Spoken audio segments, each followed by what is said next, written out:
right, Shalom. First and foremost, we're going to give all praises to Yahweh, Ba'ashem, Yahweh Shai, Ba'ashem, Kakodash. Double honors to our apostles and elders here at Great Millstone. Peace and blessings to the whole holy land. So, I guess it was this week. Did all that Kyrie Irving, all that happen this week? Right, The Barclay? It happened last week, but you had that nigga Charleston White, he did a response to it. Okay. But the Barclay Center, all that was on a Saturday or something? That was, what's today, Sunday? Uh-huh. That was actually like Monday or Tuesday. So it was this week? Yeah. Yeah, so what happened was, like IUIC went down there, right? Which I believe on the surface it may look noble, but there's different motives involved with that. Regardless, what it did spark was a response from the world, right? Even now, if you search Hebrew Israelite on YouTube, everybody's commenting on Hebrew Israelites and Kyrie Irving at the Barclays Center, all that, right? So that's a good thing. It prompted these devils to then write an article, which is real long, about the Israelites, right? In particular, though, they are talking about IUIC and the demonstration that they showed there, right? They was marching in like a military formation, right? So the devils was using that, right, an excuse to bring up this article and basically talk about how the Israelites are increasing in number and how that we could pose a potential threat, right? And they even got Vocab Malone on it because we already know that he's set up and that what's going to happen is, well, we already said it's going to happen, but when they do when these other so-called attacks start to muster up, right, and the defamation begins, Vocab Malone is going to be the one leading the charge on Hebrew Israelites, okay, because he already looks at us as if we're something to be studied and that the whole world should be worried about us, right? And literally all we do is believe the Bible. That's it. That's it. There was even a time where he tried to say that we were violent, and then we said we're not violent. And then he said, and GMS saying they're not violent. No, you're just not violent yet. Shit. And I'm like, yeah, you're right. We're going to get violent in the kingdom. Everything we say is when we get in the kingdom. So if what we're saying is a lie, That's right. then technically, according to you, we don't pose a threat because we're talking about this imaginary kingdom. Exactly. So then that's when we gonna get physical, right? So that shows you right there that we're not violent. But you still being a devil, brothers in Vegas, Dallas, and Apostle. They call you Haman. I do believe you are Haman, all right? But you are trying to lead the charge on this. You act like you're some type of important person, right? Like you studied us, you figured us out. Ain't nothing, there's no secret to us. We're literally out here on the camera telling you our belief. Yeah, like he can go into the scriptures and debunk everything. Like, nah, man, you haven't debunked not one thing. Exactly. And you've been basically harassing us. So that's pretty much the spirit that you have, because Haman was harassing the Jews that was in Shushan in the palace. Okay, but it was when our people was under Elam. Okay, so yeah. You are Haman. You know, you haven't debunked not one thing that we said. You just, it's like it. You just set up so our people can feel better about their bad decisions and not accepting the truth. And it was through his craftiness, he got the king, by slandering us, got the king to issue a decree to slay all the Jews. That's right. Right? That's all you're doing. You're trying to set us up to be violent and all that in a subtle way. So when the full assault happens on the Israelites, you're going to be leading the charge. The groups, right where they at, I know their name, I know the look, I know what groups, I know this, right? But you know what, that's all right. We're going to read from this article. So I'm just going to read the topic and let's go down a little bit towards, say, 2019. So this is an article from the Times of Israel. How many Hebrew Israelites are there?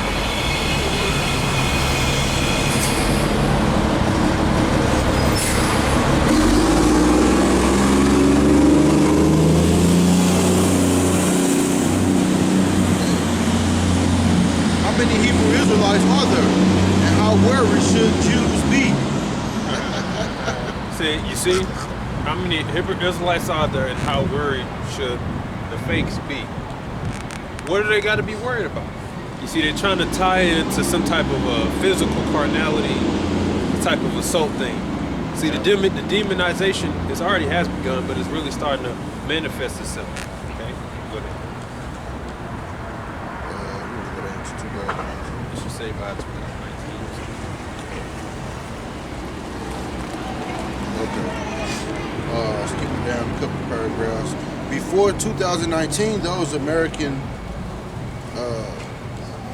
tiny hats who were even aware of the once obscure black Hebrew Israelite spiritual movement, likely associated with the loud but non-violent street preachers who would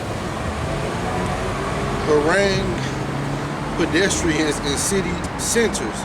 In December of that year, however, extremists professing Israelite beliefs attacked a kosher grocery store in Jersey City, New Jersey, and a Hanukkah party in Muncie, New York. 2 tiny hats were killed in Jersey City, and a 72-year-old rabbi who was stabbed in the head in Muncie died from his injuries 3 months later.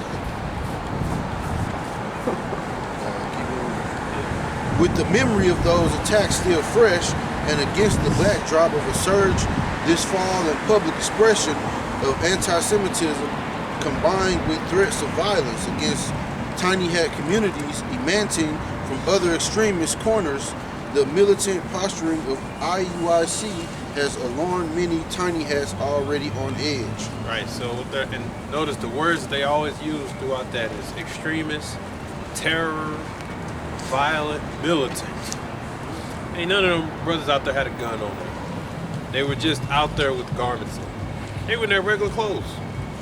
But it's so-called opposing the threat, and they say militant. So they was moving like that, right? But they're trying to paint a narrative here that we are so-called dangerous. And in particular targeting who? The most protected group of people, at least on this side of the world, Amalek. See? So what Esau's trying to do is use his craftiness to put in legislation ways to try to silence his truth. See what I'm saying? Can you give me a Daniel 8 and I think 25? That's what I'm gonna say, because that's the real harm that's being done to them. The truth, man. You know, it's piercing, man, and they can't take it. You know, foundation has been built on lies and deceits, and with the truth, it dismantles that. That's the real crime that they're mad about. Hey, I thought so. Can you get 2 Maccabees chapter 6?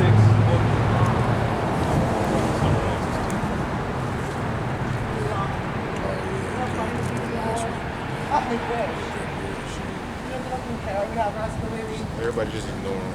I would look like fucking Hannah Montana or something. Not this fucking literal, like, Britney Spears, I'm crazy bullshit. I fucking being mistreated by the white people, too, just say fucking no. And I know it was you guys that said that I was in charge. I'm in charge. It's the evil Daniel white chapter 8 and verse 25, and it says, and through his policies, and also he shall cause craft to prosper in his hand, and he shall magnify himself in his heart, and by peace shall destroy many. He shall also stand up against the prince of princes, but he shall be broken without a hand. Read that again.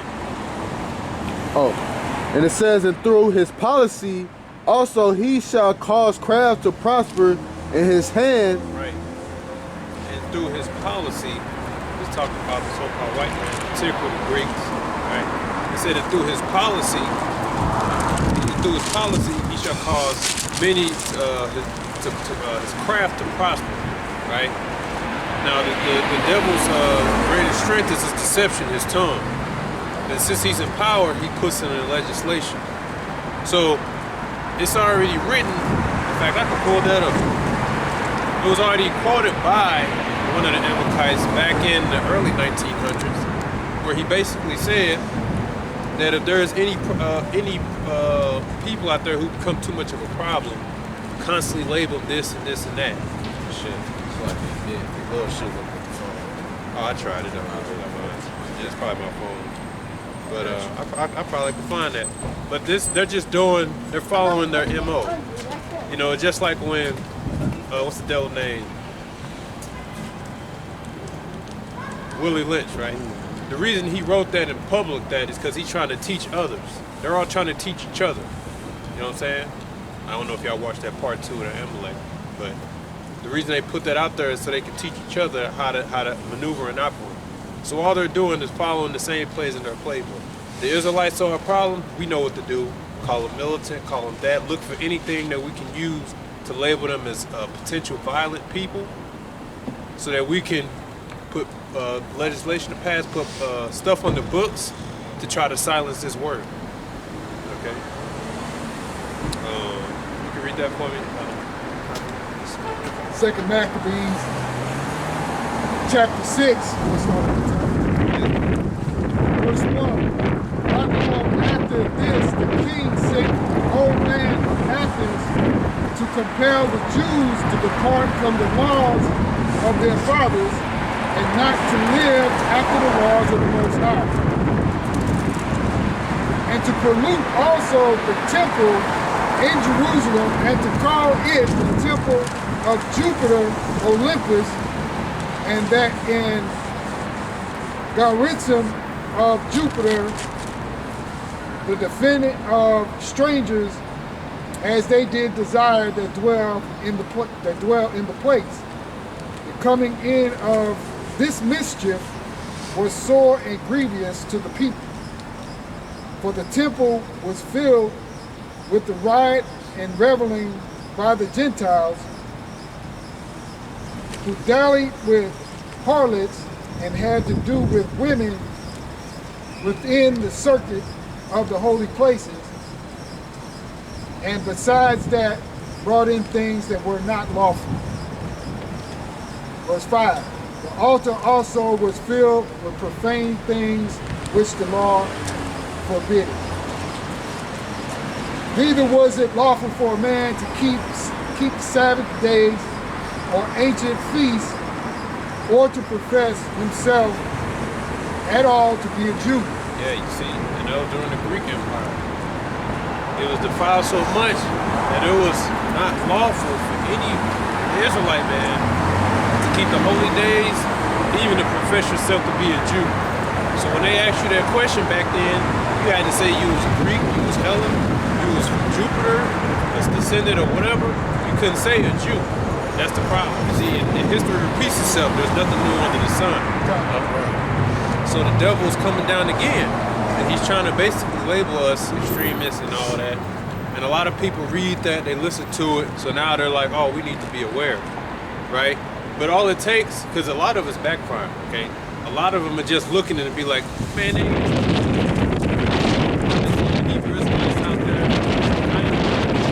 ain't violent, they ain't this. A lot of people who may disagree with us will still at least admit, be like, nah, that's BS, right? And it's backfire because even when the whole Kyrie thing, who's the first one to come up to try to shame Kyrie? The sellouts, the Charles Barkley, the Shaquille O'Neals, right? But what did Jake do? Jake fired back at them. Yeah. Like, no, LeBron James, he ain't said nothing, he ain't did nothing, he ain't this. Y'all just trying to make him out, and that caused more people to dig into this truth, right? And they changed their views towards us. So Esau's attempt to try to demonize us really is only going to work for those who don't understand this truth, and mostly a lot of Edomites anyway. We see them behind closed doors in their little chats, in their little things. They panicking, man. They mad, they angry. So they're going to do what they do best, demonize. That's what they do. They're going to use their power and their influence to try to come after little old us. Okay? So this is the time that we look for. This is the time where now the truth is mainstream, just about 24/7, and the words of truth is really going to be declared, and the names Yahweh, Yahushua. See, that's important. We also in the time of the two tribes being put together, because even in that article they acknowledge that you got the Latinos and Native Americans who are also Israelites. So that right there shows you that they should drop the black, but they're not going to do it. Because they already got it on the books that it's the black extremist groups that are the problem. right? Right. Yeah, like they put that stigma on us, black. You know, which we're not black, we different shades of brown. Right. Okay. And majority of Israel don't even identify with black. Okay, it's just the prophecy that I don't know what that said, but it says the Lord shall raise the tents of Judah first. Okay, so like at one point in time it was just all Southern Kingdom, but now like eventually like the Northern Kingdom start coming in. Okay. You know why they put that black on the front of it? Because it means everything negative and Yeah. you know, Yes, everything to the light. opposite of yes to the light. It posed to represent violence, like Black Power, Black Panther, Black extremists, Black identity extremists. You know, Yeah. and just to make us look bad. And that's not what really what we about.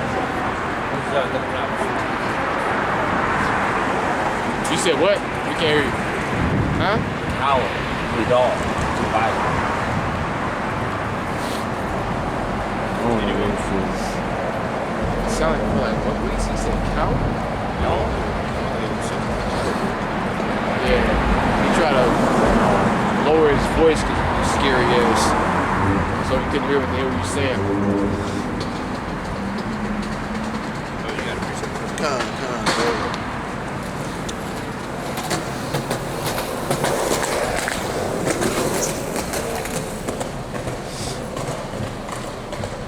What, that Ezekiel 37 still? Okay. Bring it precept.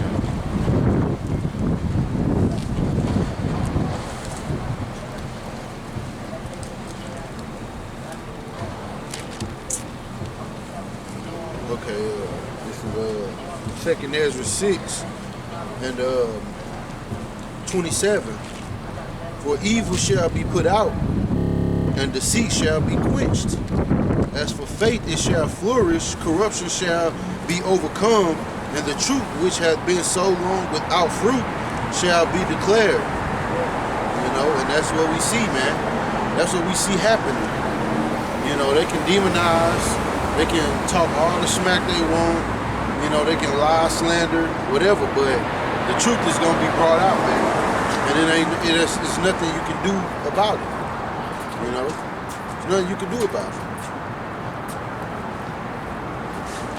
They've been able to suppress the truth for centuries, man. That's right. And push to the world what they want the world to believe as being true, which is called indoctrination. You know, Right. so now when you hear the truth coming out in its entirety, it's strange to you. It's foreign. It sounds bad, but it's really the truth, man. Right. And it lets you know just what time we in.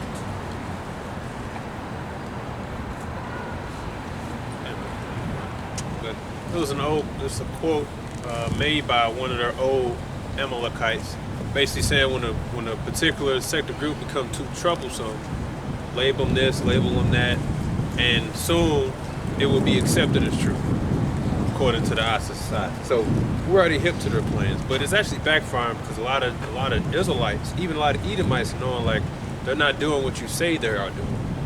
Okay, we're just men with Bibles proclaiming the truth. But since this whole world is established upon lies, of course you find this as a threat. Of course you see this as a threat because you've established your entire life as a lie. You Amalekites know you've been living a lie. Your entire life is a lie, and you know it. You just want to continue to live like that because why wouldn't you want to live as a so-called special privileged people who owns every damn thing?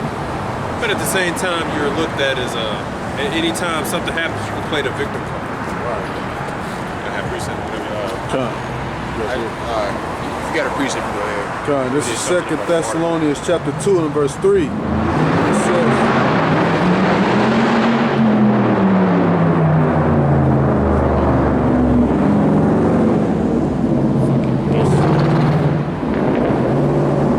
It says, let no man deceive you by any means, for that day shall come, except there come a falling away first, and that that man of sin be revealed, the son of perdition.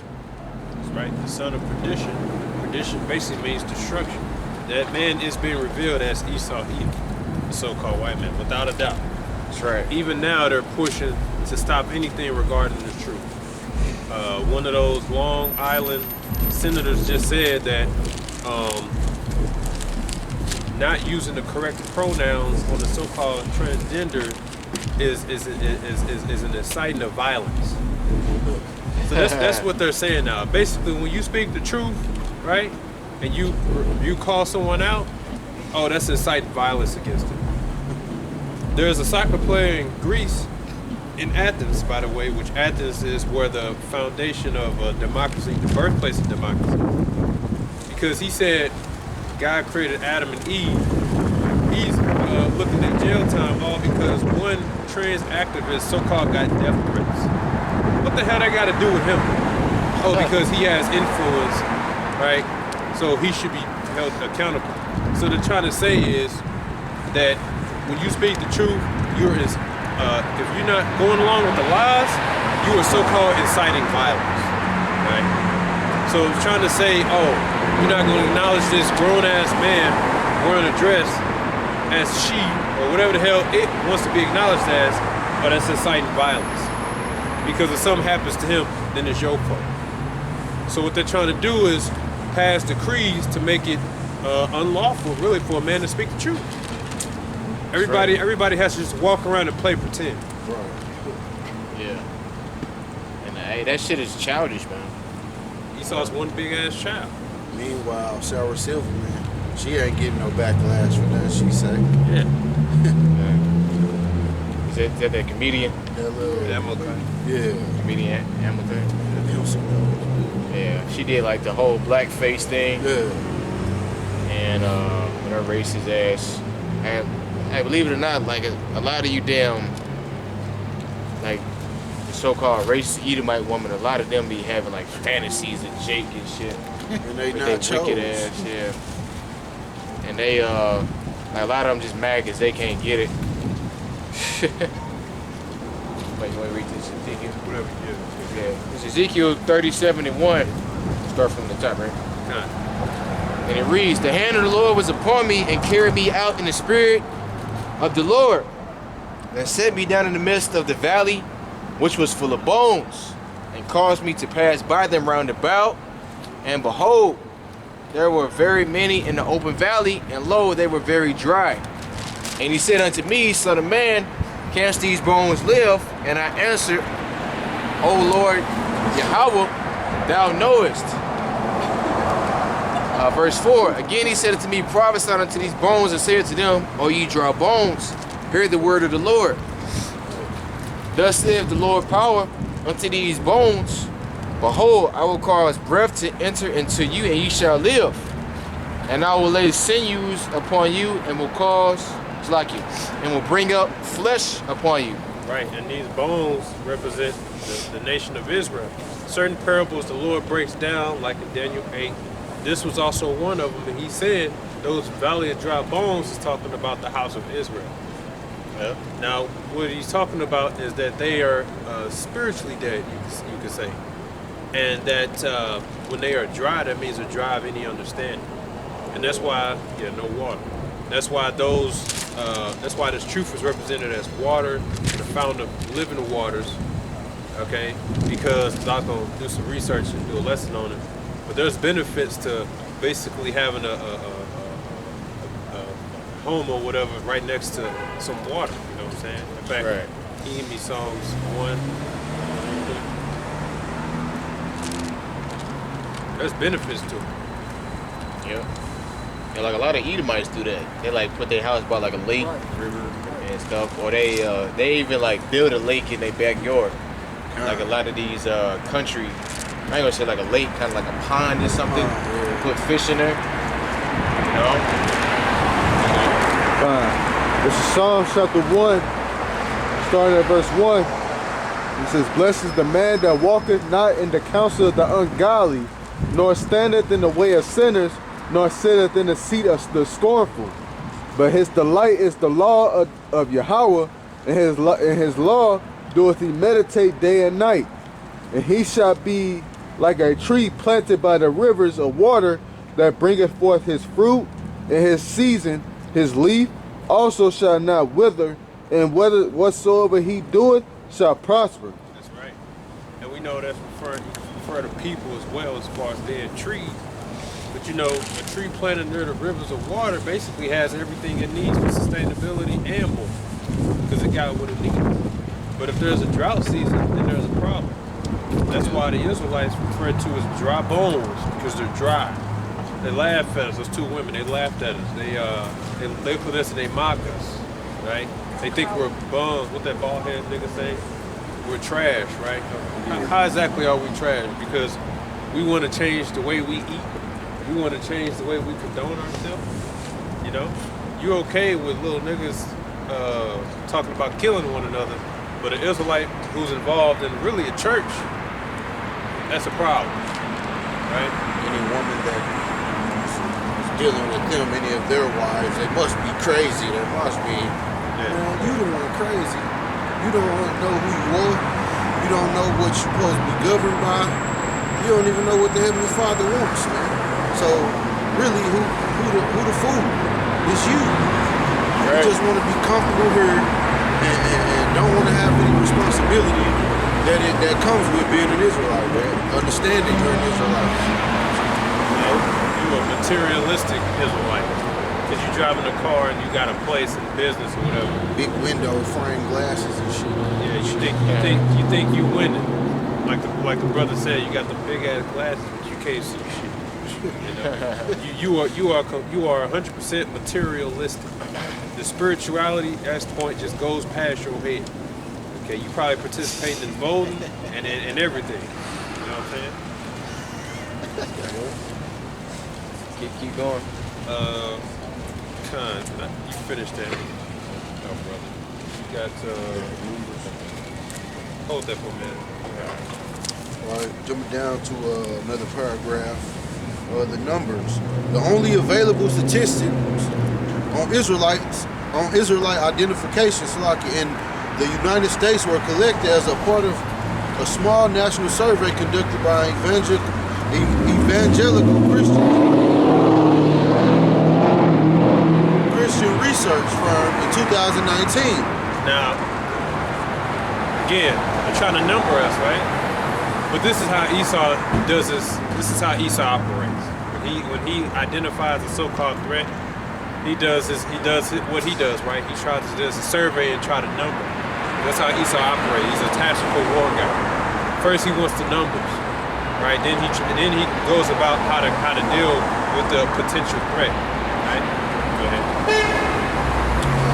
For that survey, which sought to capture African American attitudes toward the state of Israel, Lifeway Research asks 1,019 African Americans, which of the following best describes your opinion of Black Hebrew Israelite teachings? They already losing because they only asking one particular tribe for the most part, because again they're going off the whole black thing. So you're gonna have 2/3 answers in there and shit too. Yeah. Most respondents, 62% said they are not familiar with the teachings, but 19% said they agree with most of the core ideas taught by Black Hebrew Israelites. And according to them, that's too high of a number. And 4% say they consider themselves Hebrew Israelites. The remaining 15% said they either firmly oppose the teachings or disagree with most of them. The survey did not specify what those teachings are. Right. Yeah, because they ain't really got shit to say. So they just try to make up shit. Alright? That's why the scripture says if the gospel be hid, it's hid to them that are lost. And can I bring this up? This is it's just an article. It says Kyrie Irving donates $60K to NYC's oldest black Muslim school. Yeah. So he's lost. And like, to be honest, I think there's just a cover up to make everybody think that he a fucking Muslim. You know? Because we already know what the nigga believes. But kind of sort of believe. You know, which he's still kind of a bug out anyway, but still. Because he can sense the tension behind believing in the truth, so he'd rather not even associate with it because he want to keep his money. It's trying to alleviate that attack. Wasn't he last seen with that Islamic guy? Rizzo. Yeah. Yeah, so he ain't really. Well, them guys, they're not called. None of those celebrities are called. Did I get a little mad? Of course I got mad. I got mad what upsets me is the idea of one of our people bound down to the worst film of the year. That's what upset me. When I heard he tried to give, good thing is he tried to give $500K. I got mad at that because I'm like, he shouldn't be paying these devils nothing. Right? But then they rejected it. So I was like, good, keep your motherfucking money. They don't deserve shit. But I got mad to see, I don't like to see our people be basically emasculated in public and for the whole world to see. For the truth, for the sake of the truth. And you ain't did nothing. You didn't do nothing, man. But you didn't know that you just acknowledging that, being in the position you were in, sparked that much of a response. And you thought, oh, it'll blow over. It's not gonna blow over because this is what's taking over now, is the truth. Yeah, it's for the truth's sake. And Amalek isn't happy with you giving some half-assed apology. They want you to bend over, openly. Hit the Nick Cannon. Okay? That's what they want from you. And then you had dumbasses, they sell out. Shaquille O'Neal, Charles Barkley, LeBron James. Oh, he's an idiot. He should have been suspended. You got to be more mindful of what you said. What did he do? Because he shared a link to a movie. That's right. And that movie had false, nigga, you sold out. Shaq sold out. Y'all niggas gay anyway. He was played in Shaq's theater. Yeah. So Right. he's a hypocrite. LeBron James, we already know about you. You deep in. You ain't gonna say nothing. You just a good boy. Y'all hold hands and shit. Yeah, you're going. Like you that gay one news reporter told him to shut up and dribble. Yeah. Just shut up and dribble. That's how they do you, and you gonna do your job. All right. But Kyrie, I'm not expecting him to come across the line. Hey, IUIC, he basically act like he ain't know who y'all were. Right? He ain't know who y'all were. Deep down, he wish y'all didn't did that. I'm just trying to focus on the game. He just wants to play ball, man. And which don't get me wrong, like it's okay to play dumb with these damn devils, but still though, like he just said he just trying to focus on the game, which I would have answered it like that too. I'm not answering none of these bullshit ass questions, but like nigga, when you go and try to invest money into a Muslim school, like bro, like what are you doing? See, like to me, like I said, he trying to throw everybody off, make it seem like that he a Muslim. Like when he first said it, talking about Yahweh, man, the Lord's name ain't in the fucking Quran. All right. Well, he said I don't deal with no hate. I don't associate myself with none of that. Oh yeah, none of the religions. Yeah, he did say that. Which, I mean, even with that statement alone, he, bending over because. I'm going to work. I shouldn't think you should get out by the time I get done. Because, Shalaki, because, we going to come to a time, like, where they're going to ask, are we Hebrew Israelites? Yeah. If you ask me if I'm a black Hebrew Israelite, I'm going to just say no. I'm not a black Hebrew Israelite. Yeah. See, he's not called. So we can't, that's what IUIC, because they got upset. Basically, like, you can't ignore us. First of all, okay, I know why you're really trying to recruit them. I'm aware of your past. Nate wasn't gonna take You know what I'm saying? Yeah, That's the reason. And he would Money. have somehow made the ranks. He would have made top rank somehow, because of money. But he basically told y'all, leave me alone. Right. So you can say you did it out of support. I know you're real voter. But now that you got your answer, leave me alone. You know what I'm saying? But hey, it's now being talked about worldwide, right? And everybody's focusing on the truth now. Okay?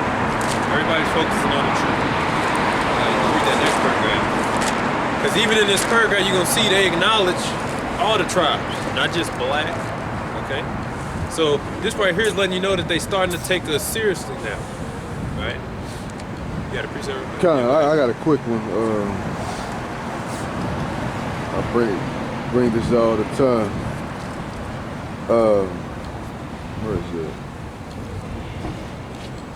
Hey guys, y'all the time in. Got it. This is Matthew chapter 17 and verse 20. And Yahweh Shai said unto them, 6 o'clock. I seen your father. Verse 7, this verse, Matthew chapter 17 and verse 20.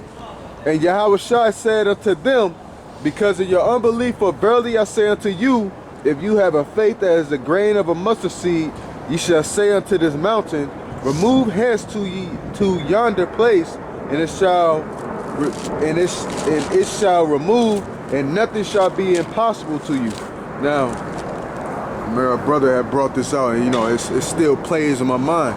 You know, just the faith of the mustard seed, man. You know, just that little bit of faith, you know, just need to be in the earth just for a mountain just to move, you know.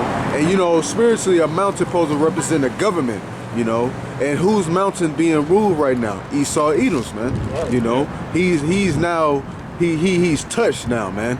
You know, because it's been a long time since he tried to put the dirt over the Hebrew Israelites, but now it's exploding, man.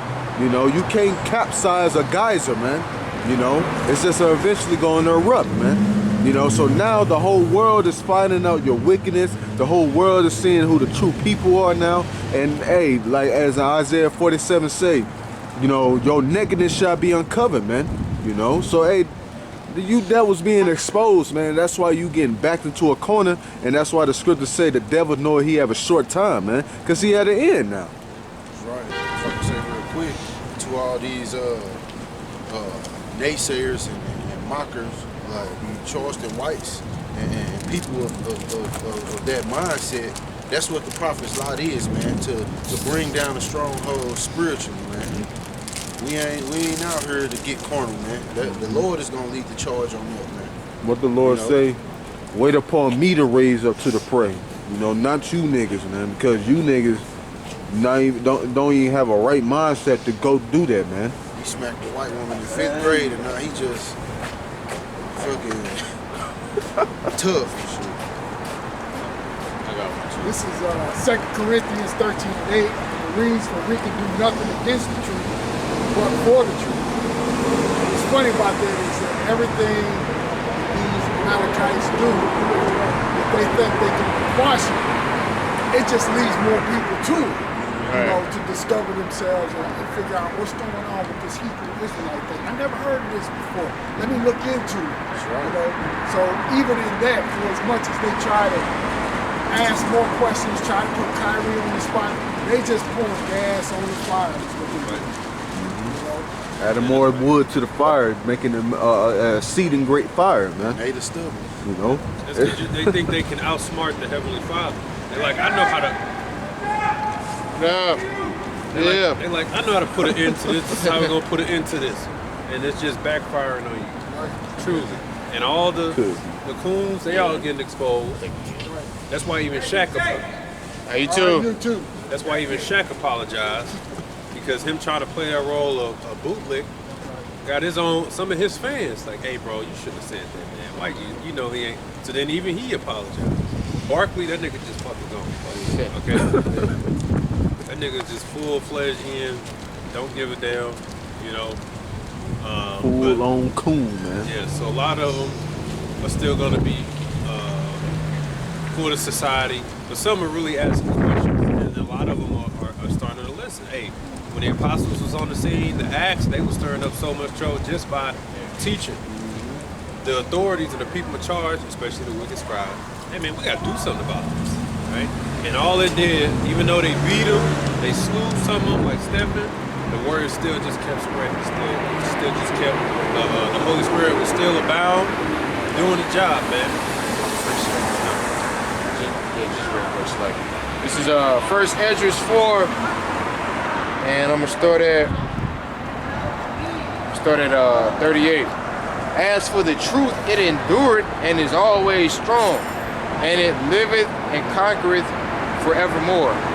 With her there is no accepting of persons or rewards, but she doeth the things that are just, and refraineth from all unjust and wicked things. And all men do well like of her works. Neither in her judgment is any unrighteous, and she is the strength, kingdom, power, and majesty of all ages. Blessed be the God of truth. That's the power of truth. Okay? The power of truth moves mountains. The power of truth dismantles foundations built upon, you know what I'm saying? What's the scripture say? Untempered mortar. Yep. It breaks it down.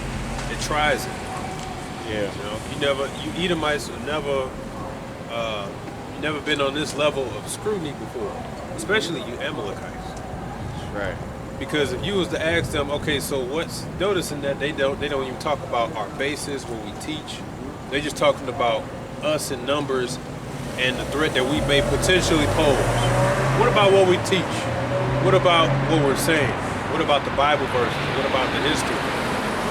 Why can't you debunk us using artifacts, scripture, and everything else, right? Why can't you do that? Because you lost. Right. You've already tried it. Haman Malone, he've already tried it. He got nothing else to do now but just say, look, because at the end of the day, he has a problem with you calling yourself an Israelite. He has a problem with that. He wants you to go back to the plantation and say you're a Christian. That's what he wants. That's why we say he's your enemy. He probably died. He probably died with 1,000 cuts, man. Every time he come up with some bullshit, he walk away cut, man. Yeah. You can't really, like, this is the word of the Lord, man. Like, that's just what it is. And if we was just how they trying to paint us, you know, and demonize us, why Edomites, you know, wishing us well out here, man? They see the results, man. Like that one guy, oh, where the results at? Where all these people, where the results? They just talking it, man. The people see, man. And you see how this mountain as Esau's government is being shaken, man. Because what did the Lord say? Set thy face against Mount Seir. We doing that, man. And that's how you know we doing a good job, because now we got this devil worried now, man. Yeah. And he been worried since the apostles came on the scene, man. Since they been teaching for 30 plus years, man. You know, now we in this day and age, now it's manifesting now, man. The prophecies, man. You know, these devils can't anyways, man. Y'all got it, man. This shit threw me off. Give me Isaiah 13.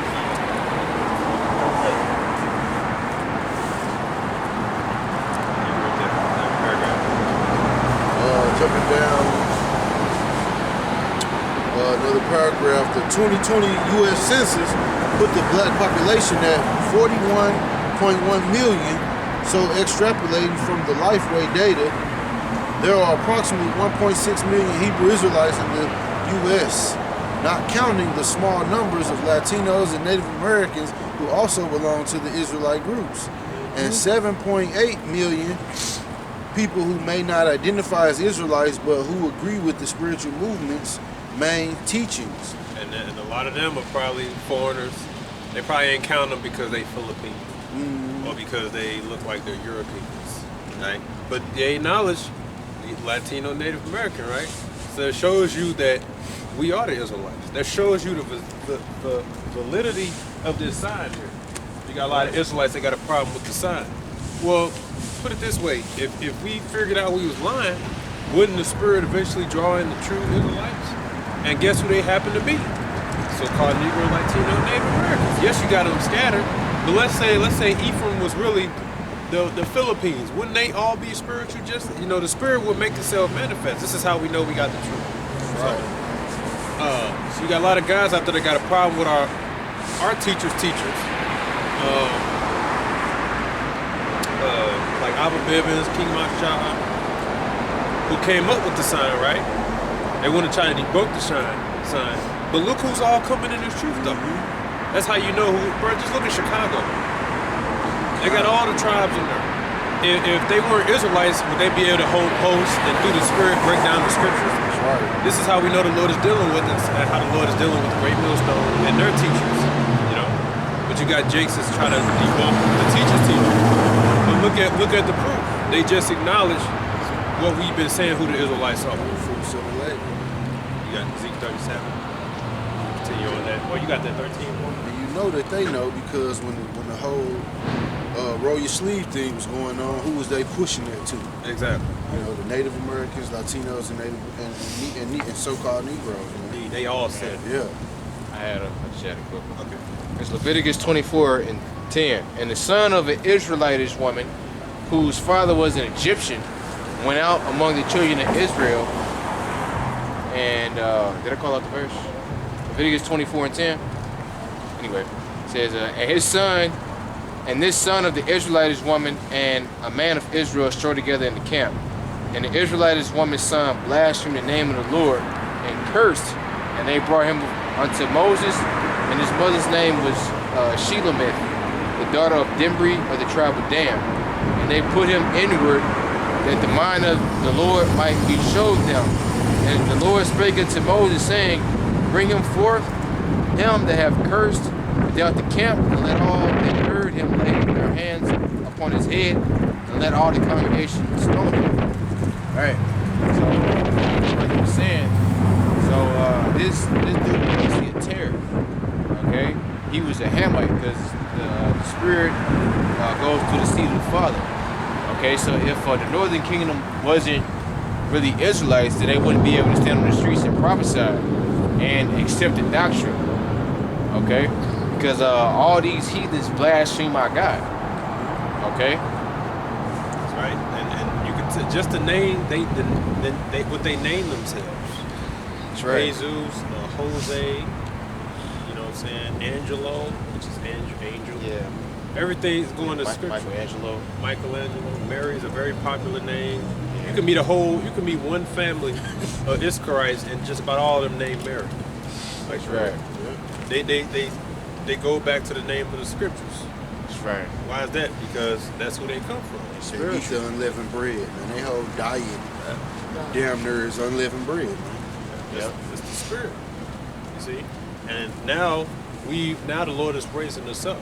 So all them, which I think they fell off the map, but you had a lot of Israelites who went against the sign, you don't hear about them. In fact, in St. Louis, I think they probably still around. They call themselves Fourth So I Tribe. was just thinking. Yeah. They all about Negro only. I don't know where they at. I know they do got a spot they teach. But they teach solely, they don't go out like we do. They be ducked off in alleys and shit. They know why, because all it takes is somebody to walk up and test your knowledge on the scriptures. So they want to be in a setting where they control everything. But the Lord ain't dealing with them either. All right, that's why you never heard of them. You know, because they came against the sign, and they only dealt with the tribe of Negroes. The tribe of Judah. And they dealt with Negro only. Well, now you got Israelites from all four corners, all right, they don't look like your typical Israelite, and they teach you. That's right. And then you got Northern Kingdom. You got Spanish camps out there, and they teach and they're breaking it down. That's right. So that's how you know we got the truth. That's why we say don't listen to guys like that. They pushing their own, they don't have the spirit. It's getting pushing separation when this thing is about Israel coming back together.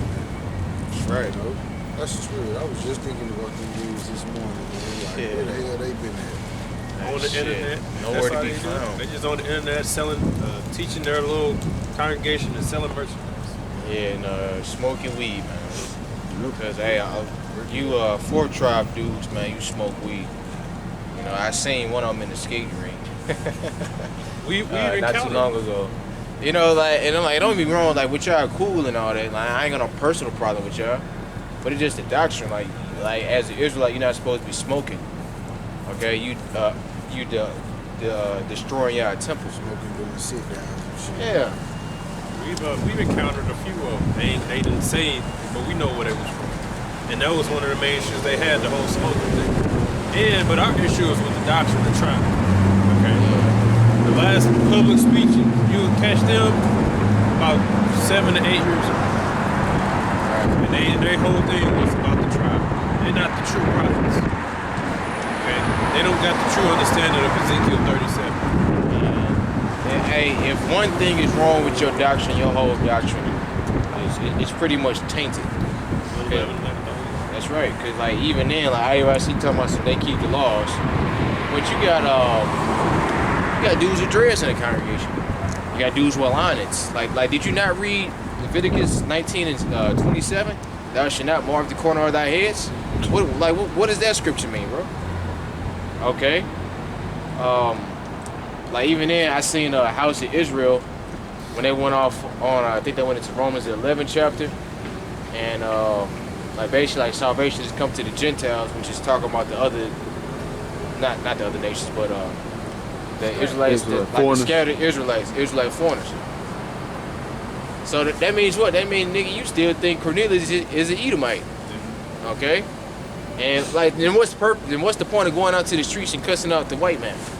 You know, so Yeah, they got to change, especially Chief Ephraim, which he's a part of HOI, I believe. yeah, So he did the breakdown too, and he basically said that the Lord used the heathen to make us embarrassed, to make us look bad. Then we got our act together. What? Show me a point in time in history where you had a bunch of heathen Bibles, the Spirit was on them teaching to provoke us to jealousy to say, "Nah, man, we got to get our act together." No, man, that's not what it's talking about. Okay, it's talking about the Israelite foreigners and provoked those who were in circumcision to jealousy. right, yeah, like the Israelites that was born in the land, Yeah. you know. So they went to Greeks and all these other different so-called Gentile cities and taught the Israelites that was in churches. Okay. Yeah, and the question was then asked, well, if you say Cornelius was another nation, you're saying that the salvation is for the heathen. That's what you're saying. And you got to go further. You got to have them in your congregation. No, we don't. That's what they said. No, we don't. Yes, you do. You got to lead by example. So if an Edomite walks up and says, I want to be down for the cause, according to your doctrine, salvation is open for them. You got to let them in. And ain't none of them got them in there because they know that's a bunch of BS. Yeah. I did Isaiah 40. So this is also the Lord letting you know who really got the truth. The truth. Okay? What verse should we start? Just the first one. All right. It's the top verse. This Isaiah chapter 13, starting at verse 1. It says, "The burden of Babylon, which Isaiah the son of Amos did see. Lift ye up a banner upon the high mountain, exalt the voice unto them, shake the hand, that they may go into the gates of the nobles." That's not right. So it said, lift up the banner, which is the truth, on the high mountain, right? This power structure, these people. It says that they may go into the gates of the noble, meaning what? That the truth eventually reaches what? The gates of the nobles. The gates of the noble represent those who are in charge. Like even in the ancient world, right? When you went into a city, your presence was basically known by the leader, like Abraham. That's why him and Sarah played siblings, because he knew that when we get in here, your beauty is gonna make its way to the top, right? Because you had to say where you was from, what type of people you are. Just like with Joseph, when the 10 went down there, he was messing with them, right? But they had to state where they from. They're like, no, we from a good man. Okay, we honest people, we innocent, we not. This is where we come from. This is the people we come from. But he was like, no, y'all spies. He was messing with them. But that's proof that you had to state where you're from, what's your business. You come from the lie, you come from the travel. You know what I'm saying? So when Abraham got in there, what happened? The beauty of Sarah made it all the way to the king. There's new brothers that came in. One was beautiful. Oh, really? It's a sister. Okay, bring her here. You know. So this truth now has made it to the gates of the nobles, because Amalek runs every damn thing, and now even the average Amalekite knows about us. A lot of them have been known, but now they know about us. So a lot of them are inquiring, what? Let's see, what are they talking about? They having Confounded A too. lot of them are confounded. they having briefings too. Yeah. You know, like even then, like a lot of these Christians, they was having briefings to try to take us down and whatnot. To combat us. Yeah, like to combat us. Hey, and guess what? You gonna have a lot of those niggas that try to hook up with Amalek. You know, Amalek gonna use those Christian niggas to come against the truth. Even when it comes to persecution. In fact, can you give me John chapter 16? I'll read this real fast. This is Matthew 24:14. And the gospel of the kingdom shall be preached in all the world for a witness unto all nations, and then the end shall come. And this is prophecy being fulfilled. Our testimony is what? We are the Israelites. Yeah. We are the Israelites. In fact, Tasman can get Hosea 3 and 3. That's what we're telling the people. We are the Israelites. Got a precept. Yeah. This is 2 Corinthians chapter 10 and verse 4. And it says, for the weapons of our warfare are not carnal, but mighty through Yahweh to the pulling down of strongholds. So, you know, hey, we pulling down these devil's strongholds, man. You know, spiritually, you know. Soon physically, these strongholds gonna come down. They military might, the head tribe themselves coming down, man. And ultimately, this is all by design, Yahweh Shani Al-Shai, because ultimately the Lord is attacking y'all, man. You know, that's why you moved, man. You know, you hurt, man. This is how we get things done. You know how Esau gets things done. They pick up a pistol, they go to the war. How do we get things done? We pick up this book And read. we go to the spiritual war. Look at what we do. This is how we get things done. So we ain't gotta be on some. I mean, there's a time and place for everything. All right. When you read about the Maccabees, he had to exhort them because the Edomites waited deliberately to the Sabbath to attack us. And a lot of them was like, I'd rather die before I break the Sabbath. But he had to exhort them. He was like, look, man, we gotta defend ourselves, man. We gotta fight. Right. You know, here's the time. The Lord is with us. So they had to pick up the sword and had to fight. And they had to maintain their peace, they had to go to war. Yeah. It's a time and place for everything. There are times where war was necessary. Yeah.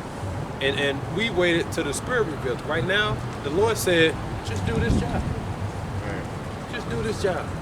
That's it. And look at what we've accomplished. We've accomplished more than any so-called black militant group has ever accomplished. We've accomplished more than I would say the civil rights movement. Well, how can you say that? Well, because look what we're doing. Now we're guiding the lost souls back to the Bible, to their true heritage. You know, this is what's really sustained them for life. This is what really gives you life. The hell with some damn rights to allow you to work until retirement or some shit like that.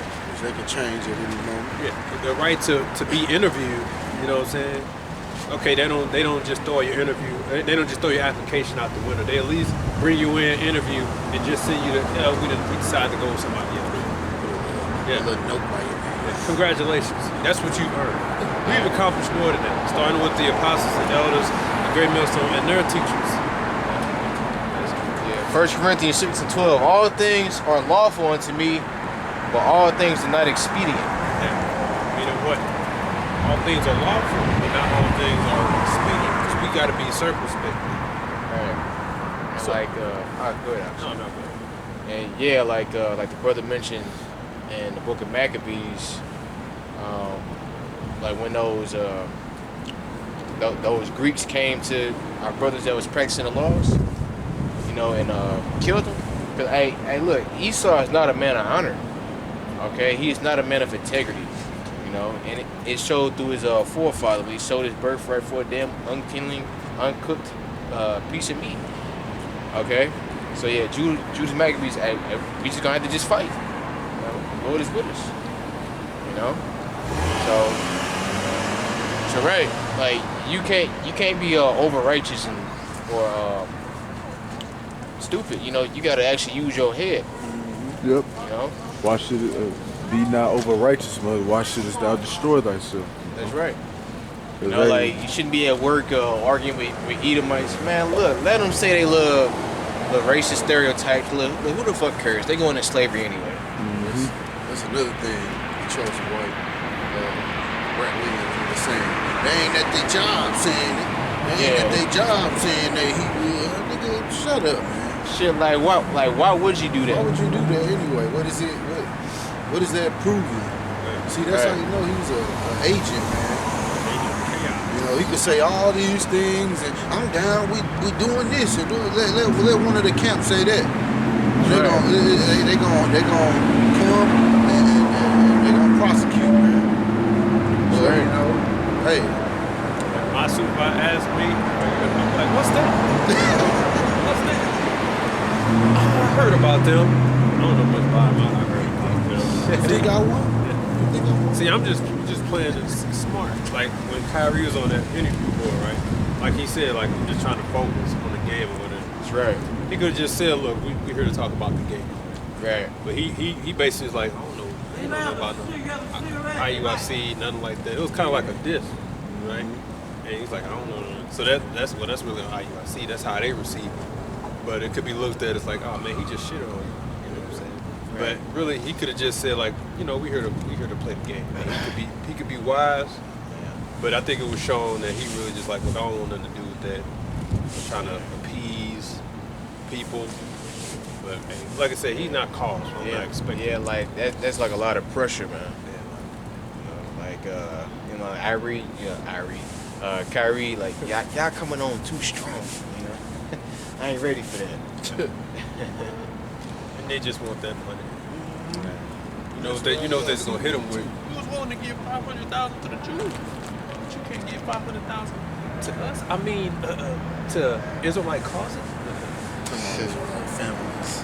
That's going right in your pocket. Right. Be like we done. They don't miss opportunity, boy. I swear, yo. Yeah, you gonna call him the pocket number 2. Yeah, like they gonna be like, yeah, like we gonna build this IUIC school. Oh, yeah. And which we not, like, look, bro, like we not here to like build buildings and all that. We just here just to teach the word and get out of here. Like all the other stuff as far as like building it, that's gonna all be in the kingdom. We know we only gonna get so you only gonna get so far. Yeah. You got that? John 16. Yeah. This is John chapter 16 to verse 1. And it says, these things have I spoken unto you, that ye should not be offended. They shall put you out of the synagogues. Yea, the time cometh that whosoever killeth you will think that he doing Yahweh's service. And these things will they do unto you, because they have not known the Father nor me. Read that last verse again. It says, and these things will they do unto you. Verse before that. Time. It said, they shall put you out of the synagogues. Yea, the time cometh that whosoever killeth you thinketh that he doeth God's service. And these things will they do unto you, because they have not known the Father nor me. Right. So you're gonna have a lot of Israelites, right? Like the brother mentioned, they gonna try to come up against us. A lot of them gonna honestly think they doing something too. You don't know why? Because a lot of them are indoctrinated with whatever America say. That's why all these videos going around, they going off what Esau says, they're checking the news, they're reading articles like that, and they're like, well, they must be a problem then, right? Because they're stirring up strife in their militant. A lot of them don't actually know. You can say they're patriots for America or whatever, or they may be patriots for whatever their whole Christian doctrine is, right? Paul was an example of that. He thought, because he said he was consenting to Stephen's death. So he was down with it. He's like, good, we did something good here. We got rid of one of those rebels, man. But then that's when the Lord had to come and kick him off the horse, okay, and humble him down. Then that's when he realized, I was wrong, right? So you gonna have some who gonna be like, yeah, we need to shut him down and all that. But guess what? A lot of them are just gonna be sincerely lost, right? But we know it's coming. We know it's coming. But we know the one that's gonna be leading the charge are gonna be the devils, and they know what they do. Other Israelites who are going to jump on board is because they're lost and they're unlearned. And they thinking they doing Yahweh's service. They're thinking they're doing the good thing, right? But they don't know the Lord. And only in the end they going to realize, just like when Yahweh shouted, after the spirit gave up, and you had that eclipse for 3 hours, what were some of the soldiers that the ones watching saying, man, surely this was a man of the Lord. So they didn't know until maybe after the fact. We fucked up. You know what I'm saying? So same thing gonna happen. You got that, Hosea?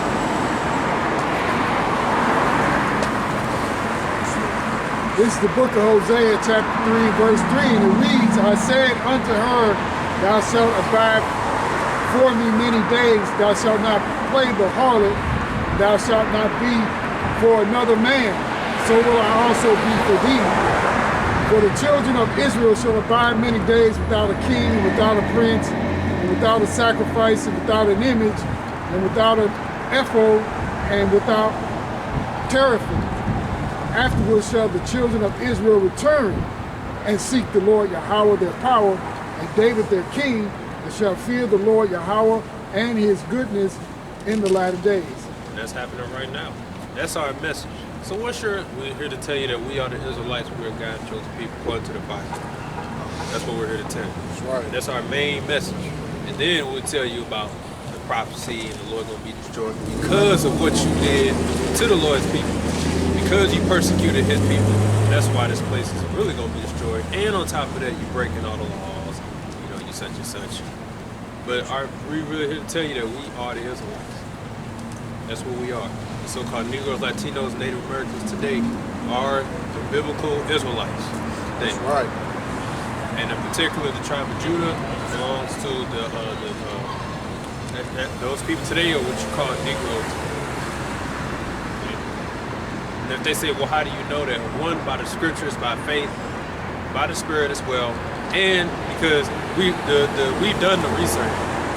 Okay, as far as tribes and all that, all those videos are actually on the web if you want to look it up about this tribe and that tribe and that tribe, about history books and all that. We've already done that. We just can't go into explanation every time. So somebody walks up, so how do you know that Simeon is? Look, the research is there. We've done. It's actually on this. If I may add, Salakia, like you said, the scriptures, man. In Genesis, it tell you what was going to befall of Jacob's 12 sons in the latter days, man. You know, and that's how we know, man. Like you said, the scriptures, man, the prophecies that's happening. You know, and that has happened to these people. They only fit one group of people. And we pull out plenty of examples to prove why we from the tribe of Judah. But they don't acknowledge that. They believe that the reason their black women can't grow hair is because of Isaiah chapter 3. Why you don't bring that out? Because that's proof. But you know what you guys do? You shave your head bald, and that should be back in the week. Talking to try to fit the prophecies. Our women try everything in the book. Okay. Every herb. They probably spend more money than they spend on bills on their scalp. Okay. And that's because why? They want that natural, long, luxurious hair. They used to have. That they used to have. And you gotta ask the question, how come every time a black woman's born, there's a strong chance that her hair can't grow past a certain length? Right? It's a genetic thing. And then you read the prophecy, you like, well, yeah. The scriptures tell you that a woman's glory is her hair. Because our women are proud, the Lord punished them. The Lord said that Judah was the head tribe. So the black woman took the bulk of that curse. Okay? Because they were. So, yeah, put two and two together. That's just one example. Because it gets acknowledged because then Sheila Laquila came out of nowhere and blasted. I thought it was funny. But, when that happened, everybody was watching. You either was going to condemn her, right, and appease the sisters. They call her a Moabite. Yeah. Or you was going, which we still cursed her out, but I still looked at it as funny because it's like she's telling the truth. That's probably Ruth. No, she's telling the truth, but at the same time, I didn't get too mad because she's giving you all a compliment. Yeah. She's telling you women you are the chosen people. But she's mocking you. But guess what? We're gonna get her for it if she ain't an Israelite. But she's telling you are the Israelite. So I would have took that and turned that into a blessing. But it was more like, motherfucker, who you talking about? Stuff like that. Which I'm not necessarily blaming you because you're trying to protect your people. But if you look at it from a like a true standpoint. She's giving you a compliment. So you should have took that and ran with it. All right? I'm glad you said that. And plus, it's a small thing for the Lord just to get you right here and there. Like the sister that come down, I always forget her name. Car Princess, something like that. But hey, she got a full head of hair. See how she is too, like right, yeah, she not can real duck proud, herself. not, you know what I'm saying? But you see that ratchet shit, got another scalpel on their head. Yeah, and plus, that's why the scripture says pride goes before a fall. You got a lot of our women that's getting these BBLs, and the shit look horrible. know, Thighs they got don't match. thighs don't match. Or put looking like a Lego toys. Yeah, and along with that curse, it says what? I shall discover thy secret part. Meaning your business is going to be available for the streets to see. She belongs to the streets. Yeah. Who else is on top of cars, trucks, working, run out here doing the most ratchet, nasty In the store, ass naked, They just want literally ass getting naked. blunts And walking just, out. Just tennis shoes and a weave. And I remember that video. Esau looking at her like, what the fuck? See the Edomite, she came in. That was like, She hilarious. said, That was hilarious, bro. She literally walked in. like, that was like the most driest shit I seen the Edomite do. But they was like, oh, nah, But the man. bitch had a mask on. yeah. No clothes, just a mask. and some socks. like deep down inside. What's up, man? Is that the dude that came up? But yeah, like, man, like the Apostle Gabar, he always brought out that so-called black woman love attention, man. Like, which really, you know, she's supposed to be respected because she's supposed to be the most beautiful woman, like all the Israelite women. But since she can't get that attention, she want to go up another way. You know, she want to use Esau's system to make herself pretty. Like, nah, man, like this shit makes you ugly as hell, and it shows. You know, like wearing excessive makeup breaks out your skin. Putting the fake hair in your head. Now, no black man wants your ass. You know, you got the Make your head musty. yeah, like man, you know, you hugging women, and the damn like Jake say, you smell like outside. You know, Earring bands. yeah, you got the damn outside smelling your hair. And look, that's not attractive. Where is the Amalekite woman? Do we see or hear anything about them being bald-headed or their women acting like hoes in the street? I don't hear nothing about it. That's how you know that don't fit you. That don't fit you. We can describe the at times animalistic behaviors of our women in the scriptures, but you can't. And that's just one example, right? That's just one example. You can easily use the condition of the so-called black woman as an example to prove that we are the truth. That's just one. But you see, they don't acknowledge that though. Like, hey, it's to the point like you just in straight denial now. You know, because I mean, like even then, like they say, you keep telling them a lot. Eventually, everybody believe it. But hey, that can only go so far. Right. All right. Eventually, the truth is gonna have to come out. If people gon' rise up and get smart, but I gotta quick. In Deuteronomy 28 and 45. Moreover, all these curses shall come upon thee and shall pursue thee and overtake thee, till thou be destroyed, because thou hearkenest not unto the voice of the Lord thy God, to keep his commandments and his statutes which he commanded thee, and they shall be upon thee for a sign and for a wonder, and upon thy seed forever. You see, upon thy seed forever. That's why we can explain it. And you noticed in that little picture I showed, the Amalekite, in their little Reddit or whatever the hell this shit was. Oh yeah. Somebody asked, so what's their basis, right? He didn't say nothing. All he said was they're twisted this and that. Why don't you quote? You see? Just pulling stuff out of their ass. And they're just coming up with these weird breakdowns, such as, you see, but you can't do that. See, we can't. And that's why the apostles was stressing, you know, as things start to get more heated, we got to be even more on point with what we say and what we do. You know, that's why years ago, you know, we used to be hot, right? You fucking devil. We used to be hot, and you know the apostles, the brothers were kind of toned down.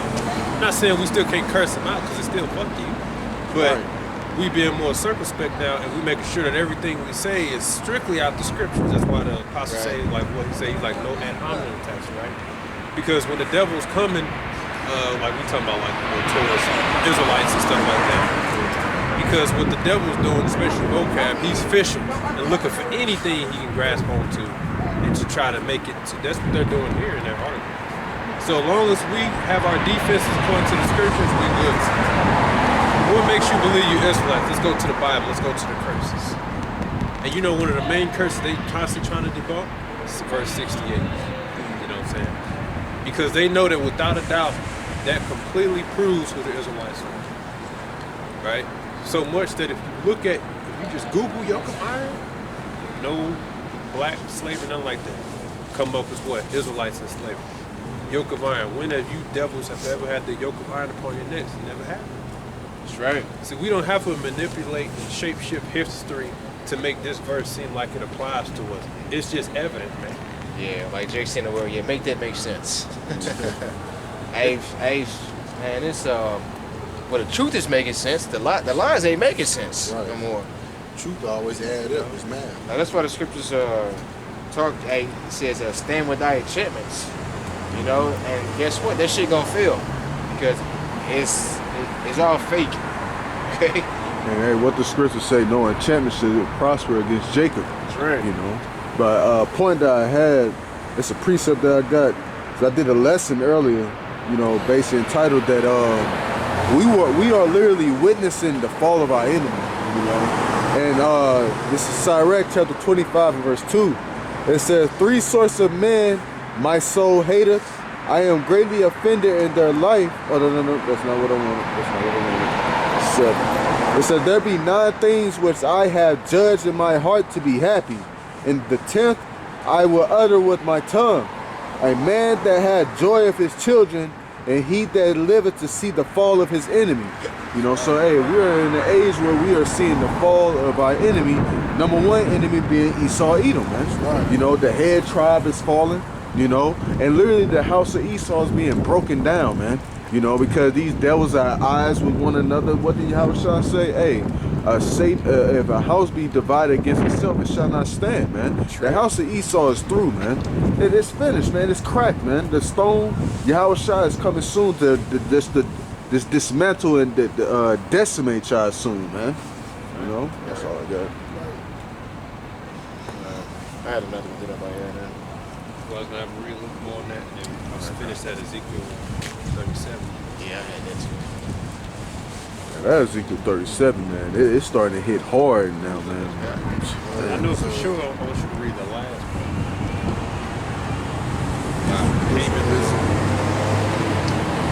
Listen. For lots of these people, the attention that West and Irving have brought to their belief system has been validated. And that was said about Haman alone. Israelism. Whatever the time. That's how you know they just. Hey, like, is the one thing I heard them say Hebrew Israelism or some shit, Yeah, like some that's- little corny shit, man. And that's vocab. Vocab made that up. So they trying to slap these labels. Anything other from the truth. Right? Just weird, man. We are Hebrew Israelites. Yeah, so the black Hebrew Israelites. We ain't say that. Like Hebrewism. Hebrew Israelism. What you throwing that in Or there? like that's pretty much like toxic masculinity or male chauvinism or whatever. All these little smart little undermining comments that they try to spark a reaction in you. Well, like this is something new or something. Yeah. Yeah, Israelism is becoming part of the plausibility structure of Black America. Christian activist and author Vocab Haman Malone told the Jewish Telegraphic Agency, referring to a social context in which certain ideas are considered credible. The suspicion that a lot of folks have toward the Jewish community, they think they're vindicated now. Yeah, because basically we've been exposing Amalek. So now even a lot of people out there notice like, yeah, you're right. It's like Kanye. All he did was say the truth. Amalek owns this, Amalek owns that. And then they looked and they was like, yeah, you're right.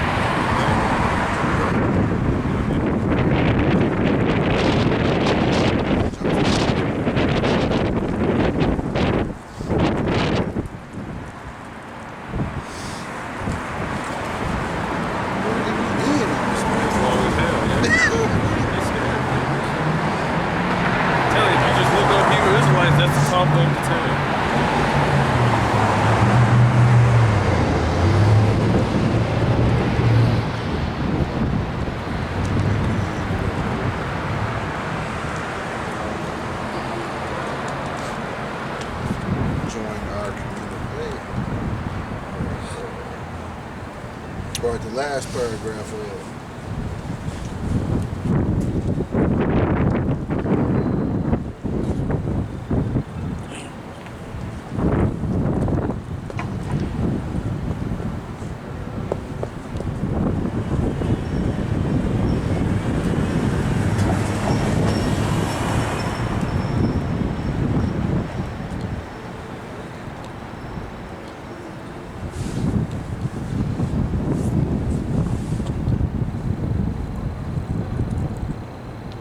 Shit, what? What? No, I'm good. Water. Cozy. Yeah, I know. Should have brought mine. but- Malone, the Christian activist, cautioned that as the extremist wing of the Israelite movement grows, more violent lone wolves may emerge. There's a big funnel with any movement, and the bigger the funnel is, you get certain things down at the bottom. He said, this is not Buddhism. This is a different kind of thing with a different kind of rhetoric. Yeah, see, he trying to throw that in there, right? Basically, he's saying that we're a problem. That's what he's saying. Nowhere in there did he talk about our defense. Did he stand on what we say, right? Because we're actually more of a Christian than he is. And that's because, one, we're Israelites. We actually condemn the wickedness that we see in America.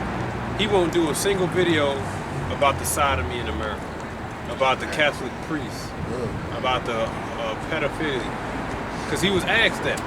And he's like, well, I specialize in Hebrew Israelism. That's what he said. Shit. So he's not a real defender of the word. Right. He has nothing to say about anything in the world that goes on today. He only has a problem with Israelites. That's right. We are more of a problem than the sodomy that goes on in America. Right. That shows you he's bought and paid for. He has one specific job, to try to stray away as many sheep from the truth as possible, and to set us up.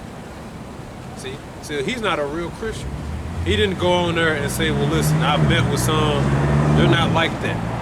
They just believe this and believe that, they're not violent. He had opportunity to tell the truth. But you know what he took the opportunity to do? To put out warnings. As they grow, you know what can happen. Hint, hint. We need to do something. That's what he's trying to say. You understand? So guess what? Go ahead and talk about us on the news. Give this truth more credibility. That's how you doing. You're giving us more credibility because when you talk about us, you got to say something about us, right? They believe that they are this and this and that. Why do they believe that? Well, y'all don't talk about that. You know what I'm saying? Yeah, why? But that's how we know we ain't got much time left, man. The family of the word is just about here. This is Matthew 10 and I'll start verse 12. And when you come into an house, salute it. And if the house be worthy, let your peace come upon it. But if it be not worthy, let your peace return to you. And whosoever shall not receive you, nor hear your words, when ye depart out of that house or city, shake off the dust of your feet. Verily I say unto you, it shall be more tolerable for the land of Sodom and Gomorrah in the day of judgment than for that city. Behold, I send you forth as sheep in the midst of wolves. Be ye therefore wise as serpents and harmless as doves. And this is part of our doctrine, man, that the Lord commanded us to be. So where is the this militant mind and this war games you trying to paint a picture of us, man? A dove ain't burn arms, you know. We wise, so we call out your plays, man, play by play, man, because the Lord showed it to us, man. The Lord gave us that understanding and teachers to show us, man, what we gonna be dealing with. Now, nowhere in it does it say take up arms and do this and do that. It says wait up on the Lord, man. And the results are out here, man. The people know and see, man. People that have been in disagreement with us will come to the defense like them, man, they not out here doing nothing. All they doing is talking. All they doing is preaching the word, you know? So Right. it's gonna be better than Sodom and Gomorrah for this city, man. Because you straight condemn the prophets and you lie on them, man. And you wish that we would cease to exist, man. I got a quick precept. This is Jeremiah chapter 16 and verse 16. And the reason it says, behold, I will send for many fishers, said Yahweh, and they shall fish them. And after will I send for many hunters, and they shall hunt them from every mountain and from every hill, out of the holes of the rocks. Now the point is a fisherman. You know, what I looked up, what are some key attributes of a fisherman? That one of the attributes is patient. The reality of being out of the water is that you're going to spend way more time not catching fish than you will actually reel in something. Observant, determined, eco-friendly, adventurous, educated. So we are being fishers, and the fishermen, they being wise, you know. But what is the attribute of a hunter? To go and get something, go take down something, man. You know, so we right now, we are fishermen, men, you know, fishing for the elect. You know, so for you people be like, oh, y'all just talking. No, we being observant and being wise, man. We not finna make a move. We waiting on you. How about Shimei Shai to rise up to the prey and to eventually give us the spirit to rise up to the prey as well, man. Right. So y'all can keep on talking that shit. Y'all haven't done nothing. What are you niggas doing, man? Not a damn thing, but just talking shit, man. Yeah. You know? Or either they trying to build up something in a sinking ship, man. You know, trying to breach these, trying to repair these breaches in the foundation. It ain't going. It's to no avail. You try to patch this side up and the other side falling, the other wall falling down. You know, it's just what it is, man. And they'll hire these niggas like that to say the things they saying because it's called bait. You know what I'm saying? It's they need you to. Esau needs us to get in his realm so that he could deal with us accordingly, which is the carnal. Justify himself. Yeah, the carnal realm. That's what he needs, because he's already prepared for it. But since we're staying in the spiritual realm, right, he can't touch us. He's pissed, so he's trying to bait us out. It's kind of like, you got dolphins, right? They'll catch birds. They'll literally grab a fish, put it right in front of them, and just watch them, and the bird will want to grab it. And as soon as the bird go to grab it, the damn dolphin will bite it. And that's because the bird is really stupid. But why did the dolphin do that? Because the dolphin can't get the damn bird. But he needs the bird to come out of his environment, come in my world so I can get you, nigga. That's what Esau Edom wants us to do. He wants us to get out the carnal realm.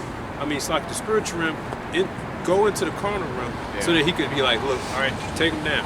But since we ain't giving them that, and we coming strictly off the scriptures, look at what they have to muster up. Yeah. A whole damn essay on us, trying to paint us to be a problem and a threat. Right. But you're not saying anything that we've done. You're not saying anything that we did. You act like what we do is a secret. It's not a secret. We don't have secret meetings. What happens when somebody asks us, where can I find y'all at? Right here. Come right here. Like we having secret meetings, plotting a revolt. That's why we know you got spies in the kids. We know. Yeah, like we got weapons of mass destruction. Right. We got like a nuke laying in our basement somewhere or some shit, man. Yeah. We know why you send spies, because you think we on some revolutionary shit. And it's really stupid. Because now they're gonna have to put the work. They got to do lessons, they got to do videos, and if they don't make the cut, they getting kicked. Yeah, and that's what Apostle Ricard said. He was all like, I know it's spies amongst us. And then the elders, they made it into a joke. They said, you niggas better be doing your videos. and they was then they was all like, shit, you might as well just be in the camp now. Like, you might as well become a believer now. Yeah, because you're fighting a losing fight. Because Esau's asking you to, and you ain't got nothing to report. Well, that brother like to drink. He a little bit, you know, man, you got brothers GMS, you think wild, but when it comes to the camp, man, they heartless, man. Because they understand the will of the Lord versus what they would want to do, you know? Done. One thing I can say, you know, because, you know, we ain't doing no harm to nobody. We ain't out going out and attacking people. No, none of that, man. And hey, that's why the Lord said be harmless as sheeps, man, in the midst of wolves, because a sheep is a docile creature, you know. And like as the scriptures say in Revelation chapter 12 and verse 12, I'm gonna get this, and it says, therefore rejoice ye heavens, ye that dwell in them. Woe to the sea, woe unto the inhabitants of the earth and of the sea, for the devil is come down unto you having great wrath, because he knoweth that he have but a short time. Now mind you this, he coming down because he feel offended, and now he got to make that move. One thing I noticed about when a fight breaks out, man, the defender always wins, man. What did the Lord say he gonna do with Israel? He said he gonna defend us, man, protect us, man. And what end up happens every time an attacker or an offensive person try to attack somebody, they get knocked the hell out, man.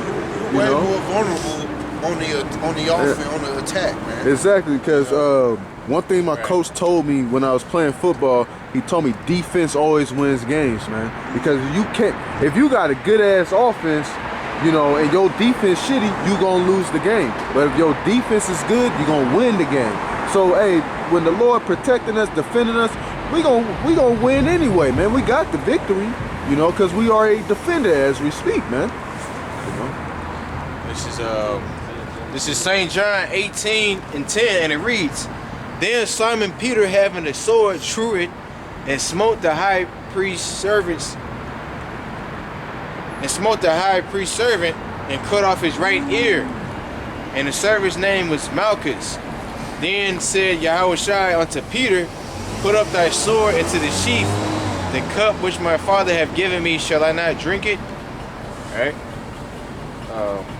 Matter of fact, I should go to probably Matthew. But Peter, he was being carnal, you know, because Peter was a man of Peter was a man of war. You know, like King David. hell. Well, change this real quick. That mother got fired. Big on. Yeah, that's right. And you see, you gonna hear these scriptures bringing out, a lot of brothers and apostles gonna bring it out, because as the devil closes in, we gotta tighten up. Not saying we go and hide, be scared, not. We just make sure that our words is spoken in, as the scripture says, in season. Our words are seasoned. Wise when we speak. As long as we come straight out the scriptures, that's your defense, man. Don't care about your opinion on, you know what I'm saying? Go off what the scripture says, and you just stick with the truth. That's it. That's right. Haman Malone is literally going around every camp because he's fishing. He's on the ropes. He's fishing. He needs something to use, and he needs something to grab. He's already got his project put together. All right, and trying to paint us out to be evil. So that's why we just got to be seasoned in our speech.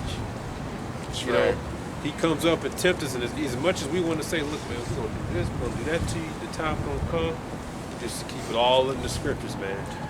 You know how in a boxing match, like let's take one of Mike Tyson's fights, and he just wailing on them, wailing it. They on the ropes. Before long, they just reach out and try to grab him and stop it. You know, that's vocab, man. He just reaching for shit. Clinching. Yeah. Wobbling, trying to hang on for dear life. I'm not going to give up condemning these Israelites. This devil gonna come down on us, man. Hey. Hey, woman, no pictures.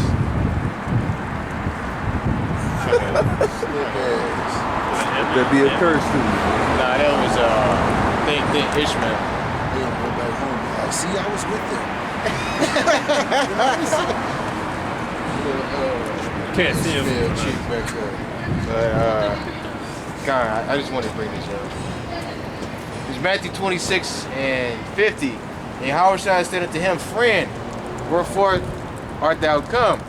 Then came they and laid hands on Yahushua and took him. And behold, one of them which were with Yahushua stretched out his hand, Peter, and drew his sword and struck a servant of the high priest and smote off his ear.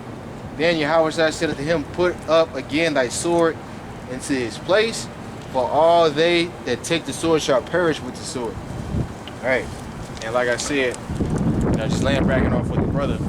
See, hey, we not out here to cause violence and all that. We just here just to preach. You know, we not taking up this sword. This is a spiritual battle. Because if you take up the sword, you're basically giving Esau the leeway to put hands on you and to condemn you. And guess what? Hey, he will be right. You know, according to his laws. All right. And if you don't like that, I ain't with that, because they ain't down with how I think things should be done. By all means, follow in the same footsteps of the man before you and see what I has got. All right. This is one more verse. It says, "Thinkest thou that I cannot now pray to my Father, and he shall presently give me more than 12 legions of angels?" All right, so that's a rhetorical question. Like, dude, Yahushua mindset was, man, I can stop this anytime I want to. I don't want to because I know this is what I have to endure in order for the kingdom to be established. That's right. Okay? So you gotta have the same mindset that he had. And like Brother Red, there's a time for fishers and then hunters. He was a fisher. That's why that's why when he was on the scene, he was known as a lamb.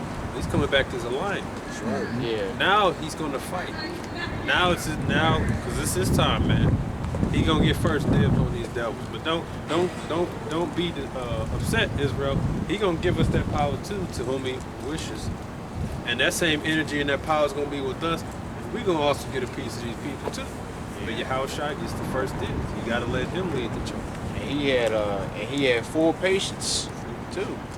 And like, don't get me wrong, like we all mortal men, so yeah, we feel pain and like certain women and certain situations have to play out. Anxiousness too. Yeah. You said what now? Anxiousness. Right.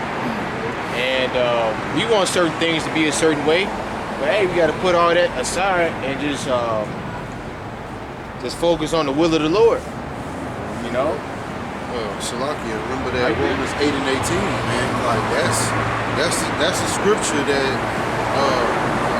keeps you in good spirits while you long suffering, man. Knowing that the things in the kingdom ain't gonna even be comparable to what we go through on this side, man. You know? Right. That's right. This is Isaiah 31, and I'll start from the top. Woe to them that go down to Egypt for help, and stay on horses, and trust in chariots because they are many, and in horsemen because they are very strong. But they look not unto the Holy One of Israel, neither seek the Lord. Yet he also is wise, and will bring evil, and will not call back his words, but will arise against the house of the evildoers, and against the help of them that work iniquity.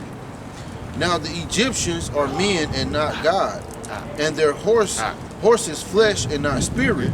When the Lord shall stretch out his hand, both he that helpeth shall fall, and he that is hoping shall fall down, and they all shall fail together. Right, so the Egyptians are men. Everything Esau got is carnality, right? But you find some security knowing that that's what you surround yourself with. Scripture says a horse is a vain thing for Satan. The Lord does commend you on is waiting on him. Waiting on him, a power that you cannot see to redeem you in that time. Okay? And not to rely on the strength of Egypt, which a lot of most Israelites are. A lot of you took that deal, LeBron James, you think you secure, right? You're gonna find out real soon that you ain't. And you being found out to not really be a leader. Your image is basically tarnished because you sold out your own brother. You didn't stand up for what's right. All so that you could play ball. So guess what? Your reputation is going down unless you repent and stand up for what's right. But you're not. He ain't gonna lose everything. He King James. It was a short that was on YouTube about LeBron. He was walking down the court. He was like, I don't give a fuck about nobody think about me. I am who I am, King James. I'm like, you give a fuck about what them tiny hats think. Oh yeah. You ain't gonna say nothing to offend them. You ain't gonna even wear nothing or associate yourself with nothing that's gonna offend them. You will hold hands and walk down the street with them and all that goofy ass shit. Like we see who you is who your obedience is to, man. It's not to the Heavenly Father. And you strengthen yourself in the sight of Pharaoh, and the scripture says, woe unto you. Because you believe you surround yourself with these people who run everything, that you can't be touched when you're gonna find out real soon. Okay, that you can't affect you. Keep that going unless you have something. Let's go. So I can find out. Get to verse 15 too. Just read it too. Verse 4. For thus hath the Lord spoken unto me, like as the lion and the young lion roaring on his prey. When a multitude of shepherds is called forth against him, he will not be afraid of their voices, nor abase himself for the noise of them. So shall the Lord of hosts come down to fight for Mount Zion and for the hill thereof. As birds flying, so will the Lord of hosts defend Jerusalem. Defending also he will deliver it, and passing over he will preserve it. Right, so as birds flying, the Lord shall redeem Israel. And that's another beautiful thing about the truth, is that every point of the scriptures, especially that's relevant now, always makes its way, always gets manifest, like the chariots, right? It always comes out, because what happened with Raul Dalton? He don't believe in the chariots. So we went in on the chariots, because that's how we're getting out of here. So the chariots is always going to be a topic, because that's our salvation, and that's how the Lord's coming back. And it says as birds flying, that's how the Lord's going to deliver them. You could be walking, and you see a big shadow just over past you. You look up, feel like a cloud, but there's a bunch of birds flocking, passing over you. That's how the Lord's going to deliver us. Okay? And literally the whole sky's going to be blacked out by all the chariots. It's going to block out the sun. And that's how we're going to be protected. See, our help is on high. Understand? That's how we're going to be delivered. That's how we're going to be protected. You gotta come up with AI and fake robots and all these robot dogs and all this fake henchmen and shit, man. We got a heavenly help. We got a heavenly help. That's how we're going to be protected. And Esau's AI robots is condemning his ass. What did he say? They telling them that they the problem. When they say humans, they really mean them, man. You know, and they ask, and these robots ask, "Are you a bot? Prove yourself you're not a bot." It's crazy. Yeah, they getting real high tech with them robots, cause like even then, like a robot is still considered, well, it's an artificial spirit, but it's still like a left hand angel too. Yeah, it's the Lord still got control of it. You know? Right. Right. And that's Salaki. That's why I was thinking about something, because that could play into, newly created beasts too, because them AIs are created by Esau in his science labs and shit, and the Lord can put the spirit on him to turn on his ass too, man. Khan, I was just gonna say that in the movie I Am Legend. You had the one that was like, against the rest of them. You mean I, Robot? Yeah, Yeah. I, Robot, yeah. Sonny. Yeah. So the Lord can change them and tweak them to where they gonna be on our side. Because there's an article saying in San Francisco they are now allowing killer robots, to use lethal force, and stuff like that. Shotguns and stuff. And shit, like, man, bro, like when you play Call of Duty on veteran mode, you barely can kill the damn bots on the game, like let alone in real life. I did it one time. That thing punched me one time and I died. I'm like, see, come on now, come on now. You niggas that's thinking carnal, man, go ahead and try to take up arms against a robot. Because I don't know if you brothers ever played Black Ops 3, remember the first mission? I was Damn robot was tearing his limbs off bit by bit, breaking his legs and shit. Yeah. So it's like, go ahead, Jake, go ahead and get carnal with Esau if you want to, man. And that's why Brother Brett, the verse before that said we're not going to be troublesome by the noise of basically their army being put together. You hear those robots and stuff getting built. If you don't know any better, that'll scare you. Right. Most Israelites are getting scared. We got to do something. Well, we got to do. They making robots. Making dogs. They making robots. Well, it's like, well, do you fear the Lord? Because then you would know. Heck, when we see that, we look at it and we say, Jake ain't ready. We letting y'all know because y'all don't know what y'all blessing is. Okay. It's a small thing, like that just goes into their unbelief.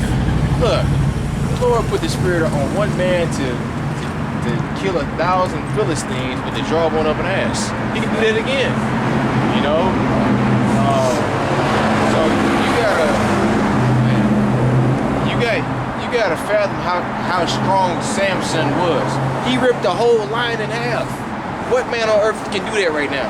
Then the fetters of iron that they had on him, he broke out of it and stuff. So And- like Jake, do you really believe that? and No, like you gotta actually believe it. Shalaki, and that's where, you know, Marvel, they get the ideal Hulk from, man. Yeah. They get it from Samson, Superman, King David. You know, Like you said earlier, man, that's where that faith, that mustard seed come in, man. Yeah. You know, so it's like the Lord leave room for you to do something, believe, you know, let him show his power, man. And that's what these times is for, man.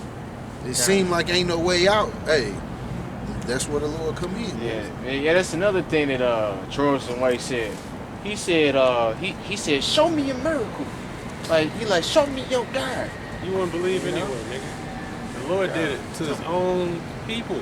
Yeah. Oh yeah, he said I don't want nothing to do with something that cursed me 2,000 years ago. As good as my mama was, and my mama. Show ass out. Which your mama believed in way Jesus. Right. Okay. But that's why the scripture says this generation seeketh after a sign. Okay. You wouldn't believe it anyway, nigga. Because you just a scoffer. They didn't believe it in the Lord's time. They didn't believe it then. And they witnessed it with their own eyes. Yeah. Like, man, look, and multiple reincarnations too. And the Red Sea, the plagues in Egypt. Man, you can see the damn dark cloud over Egypt and all that. then not only did the Lord split the sea once, he did it twice when with Joshua, man. Then made the sun sit in the sky for 24 hours, man, and it still was there, and they was whooping their ass, man. So you niggas just don't believe, man, because hey, the Lord can do those things, man. You know, like, come on, now. Go ahead, This is Psalm 27, and I'll just jump in at verse 11, and it says, teach me thy way, O Lord Yahweh, and lead me in a plain path because of mine enemies. Deliver me not over unto the will of mine enemies, for false witnesses are risen up against me, and such as breathe out cruelty. I had fainted unless I had believed to see the goodness of the Lord Yahweh in the land of the living. Wait on the Lord Yahweh, be of good courage, he shall strengthen thy heart. Wait, I say, on the Lord Yahweh. Going into just like what you're saying, you know, not being carnal, but being spiritual minded, because we can't fight these devils anyway. We don't have the necessary equipment to go up against them. You know, we got this is gonna be done through the spirit, you know. That's all. That's right, man. This man Esau was blessed with the sword, man. So you a damn fool if you think you're gonna overtake him with the sword, man. You gotta. Hey, our power comes from the spirit, man. Right. And that's why the Lord gonna raise up man with what? Spiritual power. Prophesying and having faith, man, and praying, man. And like, and they showed that in the movie The Matrix. Not Morpheus, when Neo was finna fight Smith, Morpheus he's beginning to believe. And then like at the end when he was trying to get out of the Matrix, when he's running from they tried to shoot at him when he basically resurrected. He just said no. And so the damn bullet stopped. So he said no. Let's do the spirit. No. The bullet stopped. All right, and even then when Yahweh shot, like the damn sea obeyed him. I mean, not the sea. The sea, the weather obeyed him. And kind, what I was gonna say is, you know, adding to that, you know, Esau is the Lord's sword, but hey, after a certain period of time, you keep hitting the sword, taking the sword to battle, it eventually breaks, you know, and you will have no use for it no more, man. That's what the Lord gonna do with you devils. He's like, oh, I got no use for you no more. I got this. What the Lord is doing, hey, the Lord is beautifying Israel to be a polished, you know, a polished sword, man. You know, to be beautified now. And hey, the Lord's gonna use that sword, man, to recompense his vengeance upon you devils, man. You know, via his man. You know? Unbreakable sword. You still want that Sirach? Yeah, I think it's verse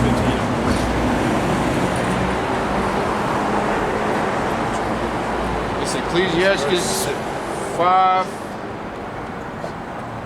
and 15. Be not ignorant of anything in a great matter or small. I forgot what we was talking about. Oh, security. I think it's verse 5. You know what? Maybe Rock 5 or chapter 15, verse 5.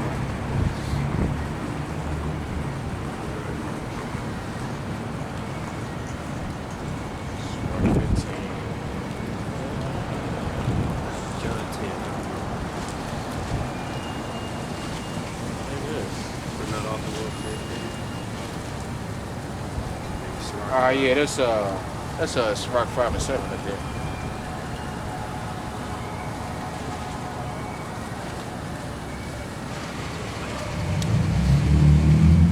That's what you want? Yeah. Sirach 5 and 7. Make no tarrying to turn unto the Lord, and put off from day to day, for suddenly shall the wrath of the Lord come forth, and in thy security thou shalt be destroyed, and perish in the day of vengeance. Thy security thou shalt be destroyed. So a lot of you, a lot of you celebrities, guess what? You think you're secure. You think you're good. Man, we got plenty of parables in the scriptures of the rich man that said in his heart, soul, live off the good, you know, just live good and all that. You got many years, and that's when the Lord comes to you right then and there and say, thou fool, this day I require thy hand. Now what do you got to show for yourself? Right? Guess what? Now all those goods you got, you're giving it to another. Only what you do for the good is gonna last and matter. Exactly. That's all that matters. That's all you got to show for yourself. And that's how we know that the Lord gonna take care of us in those days. Because you got a lot of hardcore preppers, right? They think they smarter than us. We ahead of the game. That's what these Edomites talk about themselves to their families. We ahead of the game, y'all. The world is gonna collapse. We've been stocking up food for the past 20 years. They teaching it to their children. So when something happens, here's what we're gonna. Little do they know, the Lord got them doing all that, and all that's gonna be given to the righteous man. That's right. All right. We had to store nothing, but all that is gonna be for us, man. Okay, that's why I say. in too. Oh man, they Beans. hardcore. Hardcore. They look for every deals, coupons, and their own sales. Everything. They know how to store it. Yeah. Years, water. And that's gonna be all for us, man.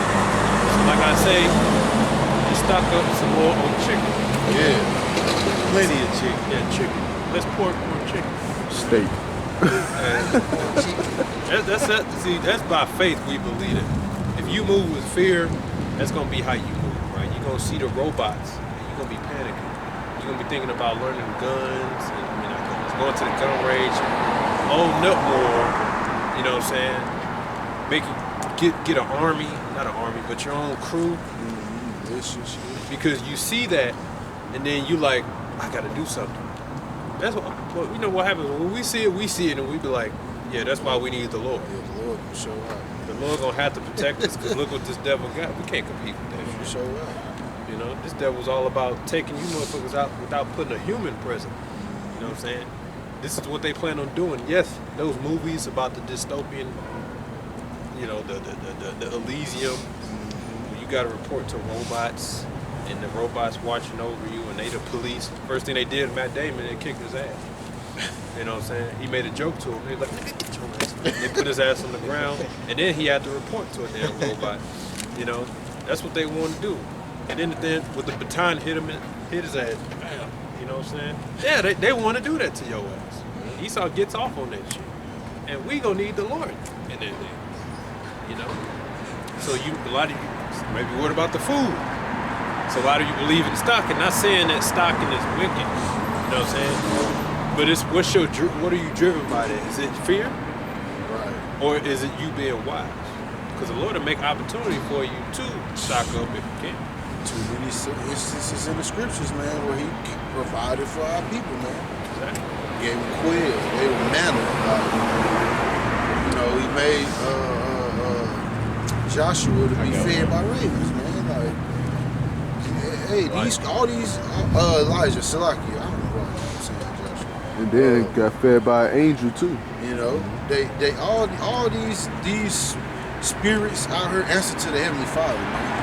You know, whether they're on the right hand or the left hand. If you're on the left hand, the Most High can make any spirit serve you, man. That's right. You know?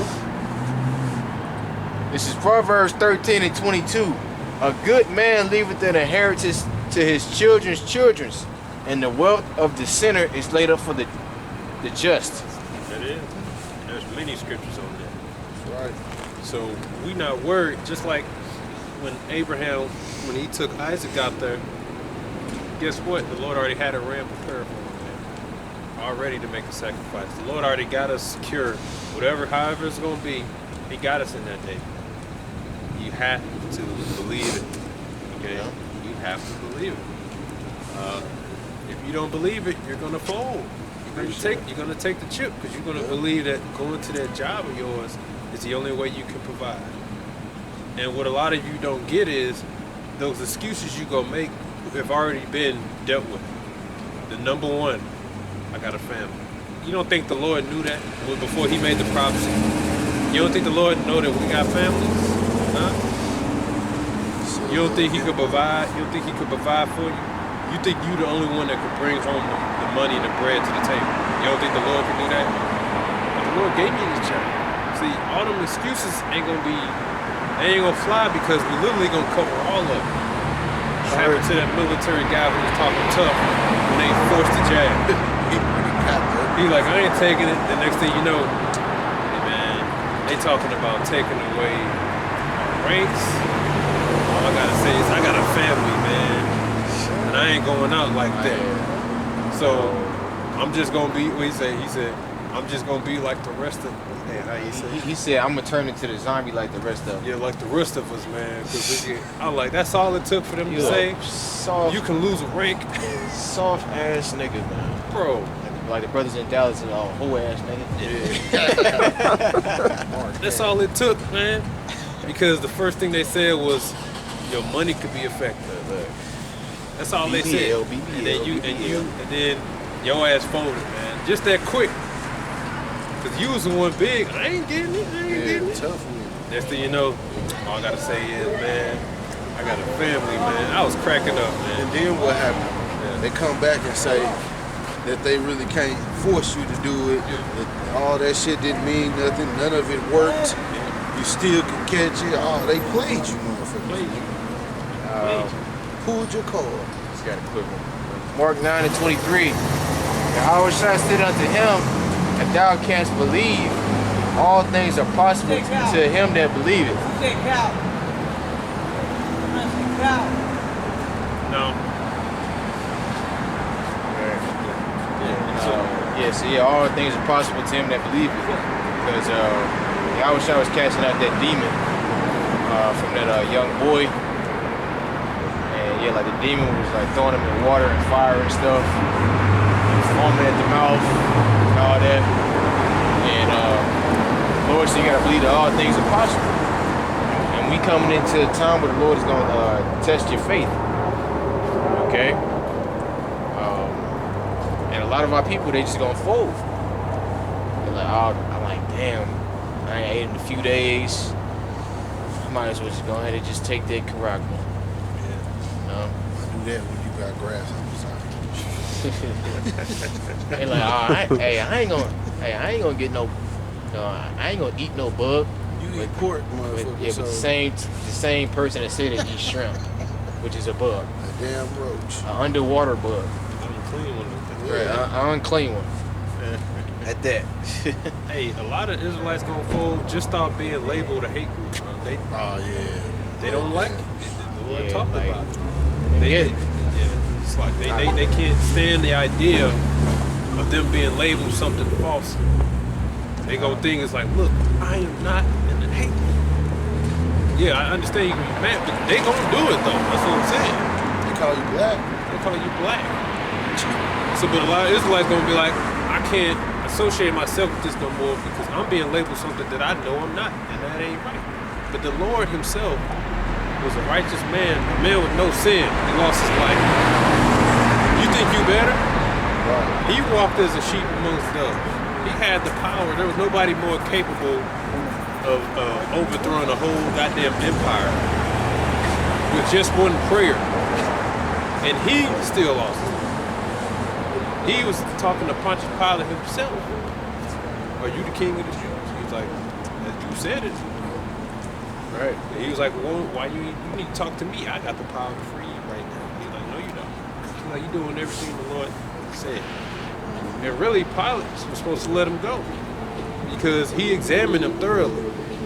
And he said, I see no fault in this man. This is clearly out of envy of the Jews.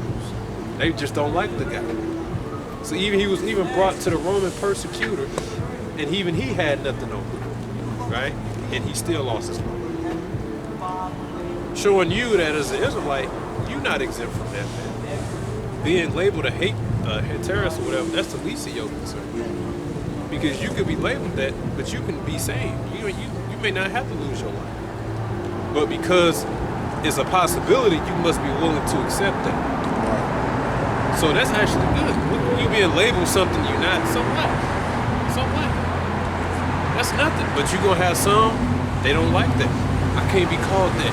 They're going to be offended at the idea of being labeled as a follower of the Lord. You know, that's going to offend, it's going to be offended. You know what I'm saying? They're going to denounce being a Jew.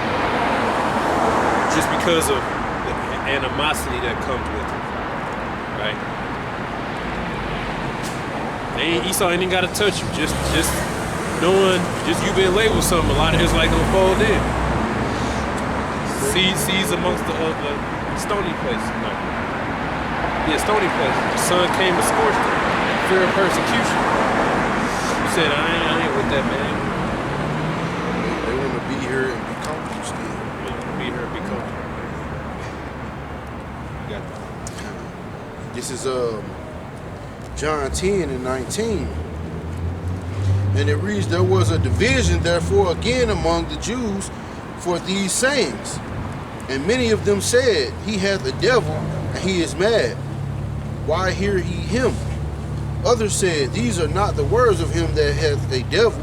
Can a devil open the eyes of the blind? Right, so you had divisions back then, right?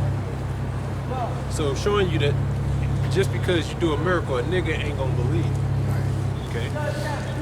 Because they knew that the Lord did those things, but yet you still have some that believe. Why y'all listening to him, man? He got a devil.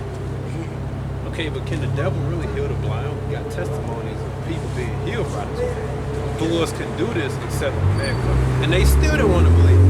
So we don't give a fuck about a goddamn nigga talking about something. Well, show me a miracle. I ain't gotta show you. You ain't gonna believe anyway. You've been shown. And you been shown. The fact that we still here, man. You know, the fact that Esau ain't been able to have his total way with us, man. What you mean, a miracle? You know, the fact that we remember ourselves. You know, the Lord gave us the understanding and remembering ourselves, and he's leading us back into being Israel. What you mean, man? We've been in derision for centuries, man.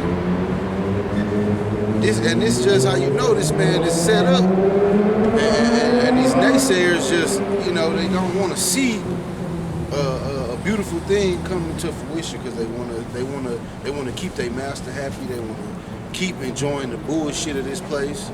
You know, it's really that's just what it is. You know, and that's their lot to be that way. All right, kind of. So you can understand. We're gonna end on that. Unless the brothers got. Yeah, I got that. Yep. Yeah, man. This is the time we was waiting for, man. This is how you know the Lord's fulfilling His word, man. The Lord told us do what we do. He gonna fulfill His part. He's taking the heavier load. He's gonna do it. He wants to do it. Okay. This is what He wants to do, and you have to allow Him to do it. Allow Him to be, because you know we basically damsels in distress. So allow Him to be our Savior. You know, like what Carl Alfred, said. You know, it's like you got a wife that won't let you be the man. Like the example he used, trying to open the jar, she over there breaking her damn neck trying to open the damn jar, and you just walk in, you like, man, give me that shit. What's wrong with you, nigga? You know what I'm saying? That's how the Lord is, but believe it or not, some chick can't allow the Lord to do His part. The Lord said, you do your part, do my part. He said, whatsoever you shall ask, that I will do. He has not failed. The Lord asked the Israelites, He said, what can your forefathers charge me with? What didn't I do that I say I was going to do? Even though y'all kept provoking me, what didn't I do? The Lord said, look, I am a man of my word. Even when King David, Rehoboam, went off, the Lord said, because I promised that I was going to have King David's seed rule for X amount of time, I let it happen. He's a man of His word. So He said He going to protect us. Let Him protect us. You know what I'm saying? Let him protect us. Let Him guide us. You don't gotta go to stock up on ammo and all that because you think the day's gonna come when you're gonna have to have a shootout with these damn things. I'd rather be in a situation where them motherfuckers, I ain't even in a situation. Or I escape, right? They could be shooting and I just escape and there's no bullet touch me. I'm not trying to shoot back. Unless the Lord had me. Like my man, the Book of Eli. He was walking away, dude shot, just kept walking. Dude shot again. Then they started to shoot. Then he was like, all right, fuck it. Then that's when he took him out. And they got thrown off guard. He was like, man, that gun ain't loaded, man. That gun. Pulp Fiction. When the dude shot at Samuel like 5 times point blank, every bullet was behind him in the wall though. Spice for food. I gotta houses, maybe? I gotta finish that. I ain't finished. Yeah, we like the Book of Eli, man. That's how we move and operate. And the Lord was dealing with him because the Spirit was on him. He knew danger was coming. He got the fuck out of here. He got the fuck out of Dodge. He just knew something was up, And the devil tried to get him. And the Lord protected him the whole time. A lot of these devils gonna be fighting each other anyway, too. So a devil might be aiming, trying to get you, and then another devil get that motherfucker. Yeah, because a lot of these Edomites, they prepared to fight against the system. Okay, like a lot of these Edomites, they know what's going on. I was talking to Edomite now, I be trying to pick Esau's brain just to see what he say. He was out like, yeah, like when shit hits the fans, I was like, hey, how long do you think we got? He was all like, it'll probably be about 20 years. I'm all like, nah, I think it might be sooner than that, bro. Then the conversation started getting too hot for him. He walked away. He's like, I don't talk about politics. I was like, I think Trump gonna get back in office. I don't talk about politics. I'm like, hey man, stand on what you believe, man. A lot of hardcore Edomites, patriots know that the real threat to their the right to bear arms and all that, right? That comes from them. They know we ain't got nothing to do with that. We on the bottom, right? We eating the breadcrumbs. They know that the one that's really gonna come and take their guns and all that is Biden and the presidency. their own people. So they're prepared to go to war with their own. You know, we know, like I said before, we know why nobody likes us, because we're righteous. When God's chosen, that's an envious hatred. Nobody like you devils because of justifiable hatred, because you are the wicked. You a renegger on all your deals and all that. You know, you trying to take away your own blessing from your own people. And you know that's going to be your biggest obstacle. But that's what you're trying to do, because you know in order to get full compliance, you need less resistance. So you got to try to come for the guns and all that, right? So it's going to be a lot of Esau on Esau crime, right? That's what's going to be a lot of, and I'm going to sit back and eat popcorn too, because I love the show. Okay? Kind of. Yeah, I did real quick. Okay. This is Matthew 12, and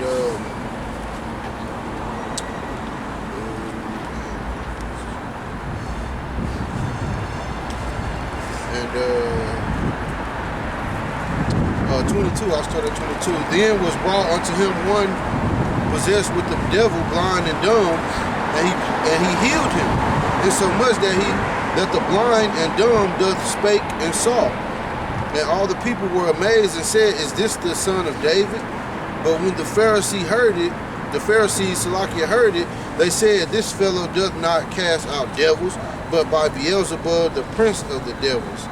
And Yahushua knew their thoughts and said unto them, "Every kingdom divided against itself is brought to desolation, and every city or house divided against itself shall not stand. And if Satan cast out Satan, he is divided against himself. How shall then his kingdom stand? And if I by Beelzebub cast out devils, by whom do your children cast them out? Therefore they shall be your judges. But if I cast out devils by the Spirit of Yahweh, then the kingdom of Yahweh is come unto you." You know? So, you know, yeah, like he was trying to demonize the Lord, man, but he has some words for their ass, man. Like, you know, how can I be Satan and I'm casting out Satan? You know, roughly paraphrasing. But we got these people the same way out here with us trying to demonize us, but it just don't add up. Yeah. You know, everything is a math equation. It's gonna add up to the truth, man. Yeah. You know? It's not sticking. You know? It's not, you know, what they trying to label us, the average Israelite should know at least, if they not just full, you know, if they just illogical a little bit.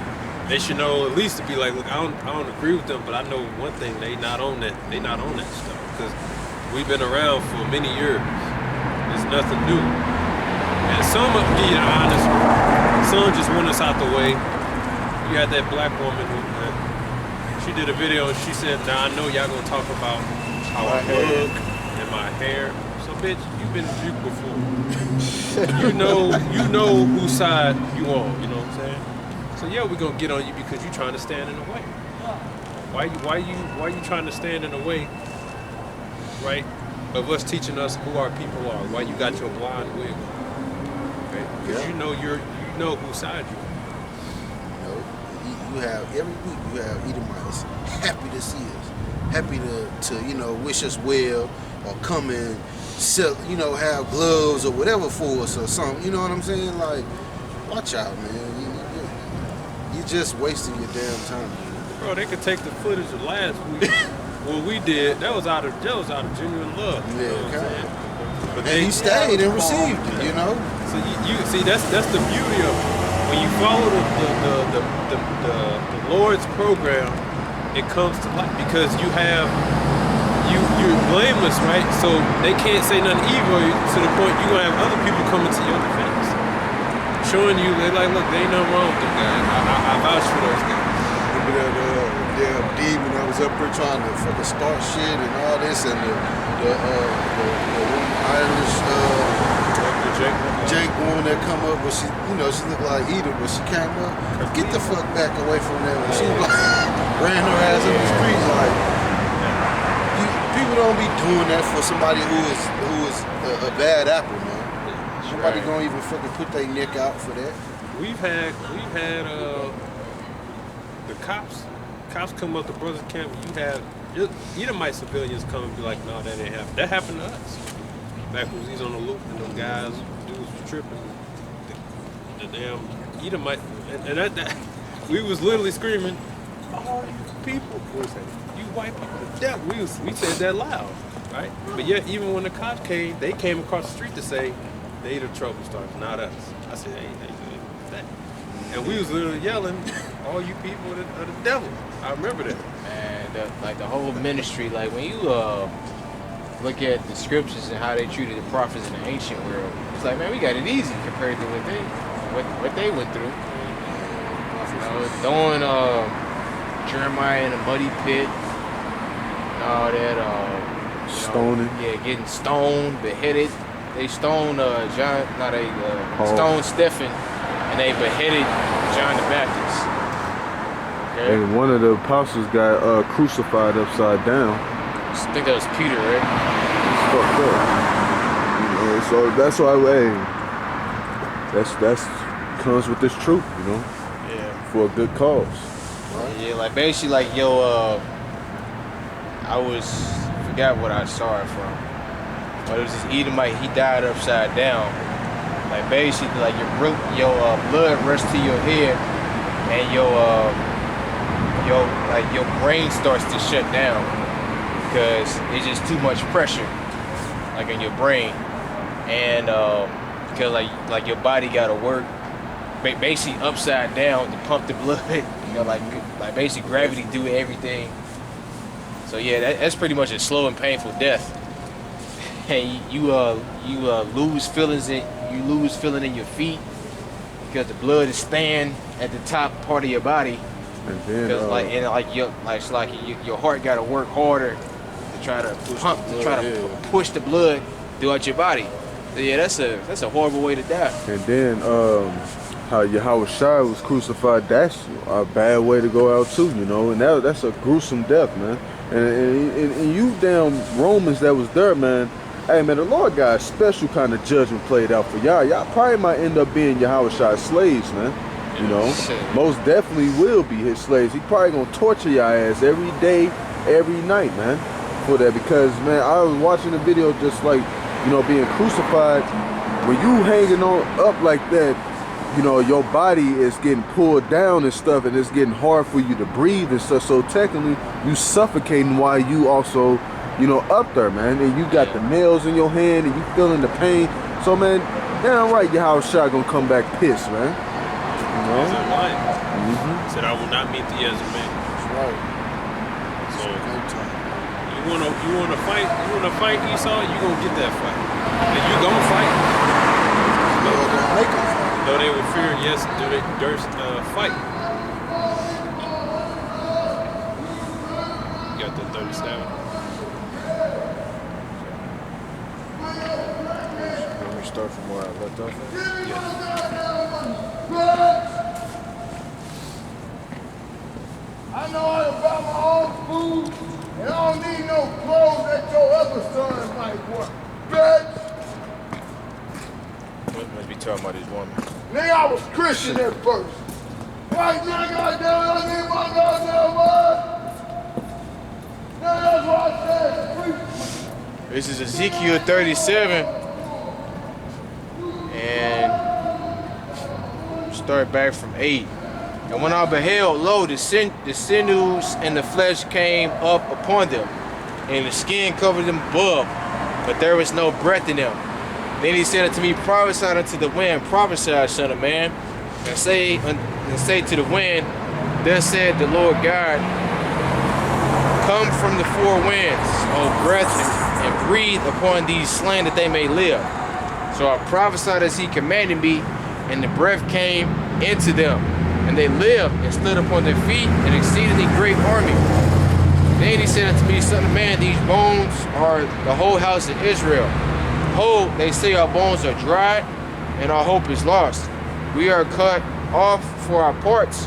Therefore prophesied and say unto them, thus said the Lord power, behold, on my people, I will open your graves and cause you to come up out of your graves and bring you to the land of Israel. And ye shall know that I am the Lord when I have opened your graves, O my people, and brought you up out of your graves, and shall put my spirit in you, and you shall live, and I shall place you in your own land. Then shall they know that I, the Lord, have spoken it and performed it, said the Lord. The word of the Lord came again unto me, saying, Moreover, son of man, take thee one stick, and write upon it for Judah, and for the children of Israel his companions. Then take another stick, and write upon it for Joseph the stick of Ephraim, and for all the house of Israel his companions. And join them one to another into one stick, and they shall become one in thy hand.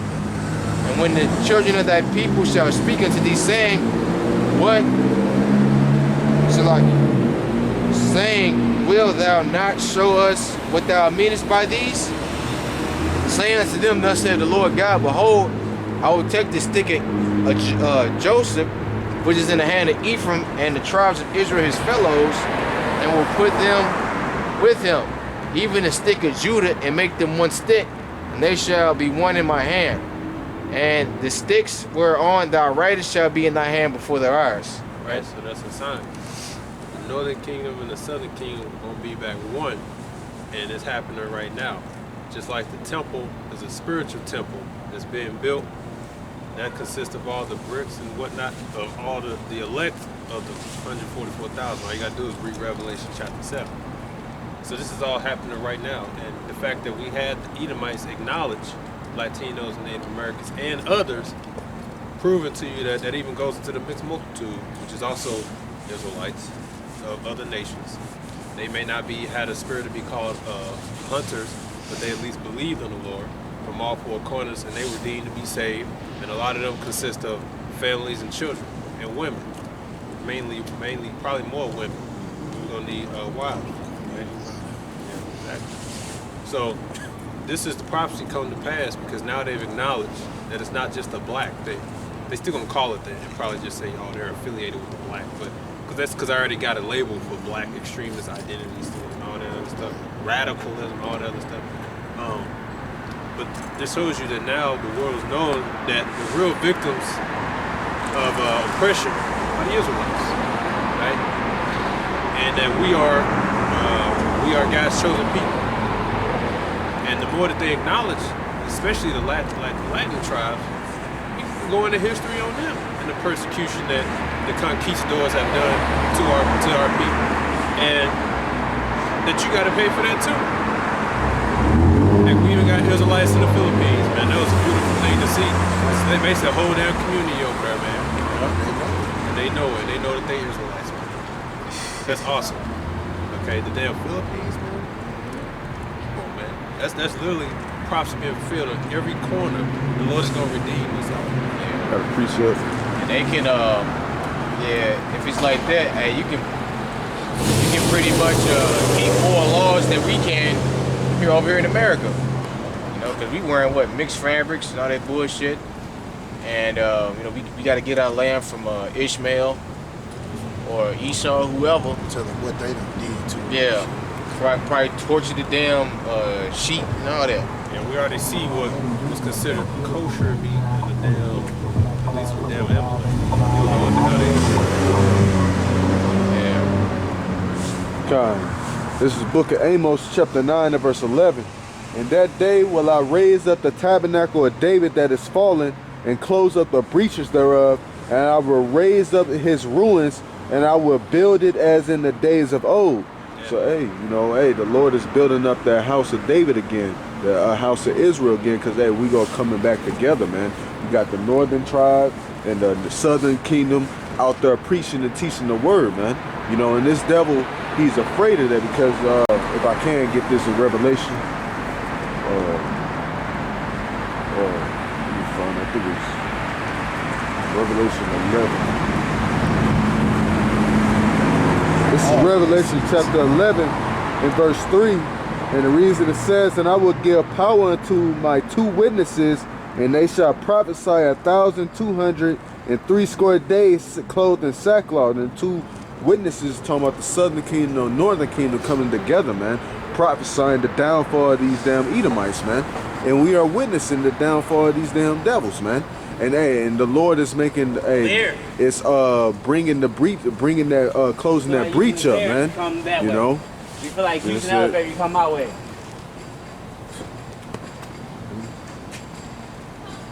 You feel like using the elevator, you come my way. You feel like using the stairs, you go that way. Okay. This way. That's all I got. And it's right. So it's beautiful to see. This is prophecy coming to pass, man. The tabernacle of David's been built up back in old because when King David was in charge, he had all the tribes, all of us was together, on the field together, the war together, and it's all coming back. There's a split, but now the Lord is bringing us back. So everything you're seeing is the Lord fulfilling His promise now. It's the Lord fulfilling His promise. That you should find comfort in knowing that. There was a point in time where it seemed like nothing was happening. The Lord was always working, man. You just never knew it. You know? Yes. Yeah, and the Lord He's working now. And He's doing really the heavy lifting.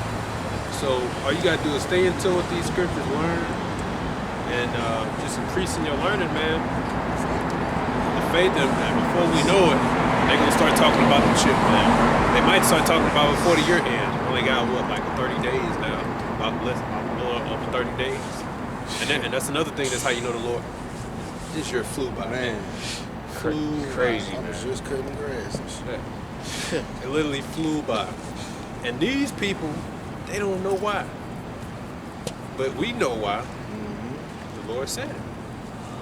So you see how when you in this truth, you are in the know and everything. You're not just lost out. Man, time, where time going? You in the know, man. Understand? So that's how you know this truth is real. That's right. Wonders, the scriptures talk about wonders and miracles, things that can't be explained. The signs of the moon, time speed, those are wonders. Those are things you can't explain. How a minute is no longer a minute. What's the reason behind it? Talking about some damn climate change. Get the fuck out of here. That's power of the Lord, man. That's right. And the Lord got many more things in store.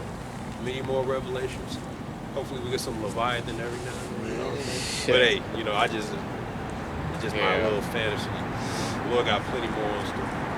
But up close encounters with the chariot. That's right. One more though, you know what I'm saying? The Lord got it, man. All kind of wonders and miracles He gonna make happen to make these people know that they being visited. You are being visited. Nah, that's the thing. Like we always see chariots, but like we don't never like hear anything about Leviathan. They actually go around saying Leviathan, but they have went down there and said they heard something and it sounds like something that's massive, Like breathing and stuff like that. So they go around it, but you know yeah. Oh man. I And- guarantee that's like No, I was just gonna say real quick. I believe Behemoth is one of these islands, maybe. It's just one of them ones they can't get to, because they always talk about the different parts, these different Like little Bermuda- lands and Bermuda islands Triangle. that they can't really access, because it's like there's no way to get up on it, or there's no way to land on it, or it's maybe Snake Island or something like that. So I think when he's rising up, he just gonna come up. Yeah, they always show that shit in like anime, like Dragon Ball Z. They got the T-Rex chasing Goku and all that. But then like he kill it and eat it. what I was gonna say, I guarantee one of these days there's gonna be a video where it shows a glimpse of Leviathan. Probably, hopefully it does look kind of like Godzilla with the spines on the back, just just a little glimpse of it and stuff, just moving through the water, just go back under the sea and stuff, cause just the Lord flexing His power, man. Like that's what Job was basically seeing, the Lord's power, man. Cause that's what Leviathan is. Yeah, a lot of people actually saw Behemoth, like in the New Age. They call it the Loch Ness Monster. Yeah, so it's basically Behemoth, which is, as Esau would call it, Brachiosaurus, which is just a long-necked dinosaur. If I may add to that, there's two versions of the dinosaur. One of them start with an A and the other one start with a B. I forgot what the other one is. I think the one with the A it's real. It's way larger than the Bronchiosaurus. Yeah, well, like the largest one is the Artingosaurus. Yeah, but they found the bones in Argentina, so they named it after that landmass. But yeah, them motherfuckers get to like 180,000 pounds. You know, 180,000 pounds. Yep, and when they walking, they shake the earth too. Yeah, man, the power of these, I don't know if y'all saw that video with the little underground water, the water or whatever. The water underneath the water. Well, it was dealing with the fish and how they said they talk vibrations. That's how they pick up different fishes. A lot of unknown, they can't value what it is, but there's certain fish out there that shake houses because of vibration. Because you may live next to the water or something. The vibration shake people's houses. Not an earthquake, but there's certain fish around there talking. The vibrations. Man, the Lord cold, man. Damn. The Lord cold. You know that. Yeah. Man, you know the Lord if you want to. He got all kind of things in store. But as long as you in the truth, you in the know. You're not lost and bugged out like these people. Yeah. A lot of times, just about 90, 100% of the ones that's filming the chariots, they don't know what it is. What is that? Oh my gosh, look. And that's for us to know and be like, damn, look at that, the Lord flexing on these people. Hey, Esau be doing some shit though. I ain't gonna lie. So the devil, but hey, this is his kingdom, so he got the money and the resources to study the animals and the earth to say certain things. He don't know every goddamn thing, but he know a little bit of something. He studies them. Yeah. And which really he get that from our forefather Solomon, because Solomon knew all things.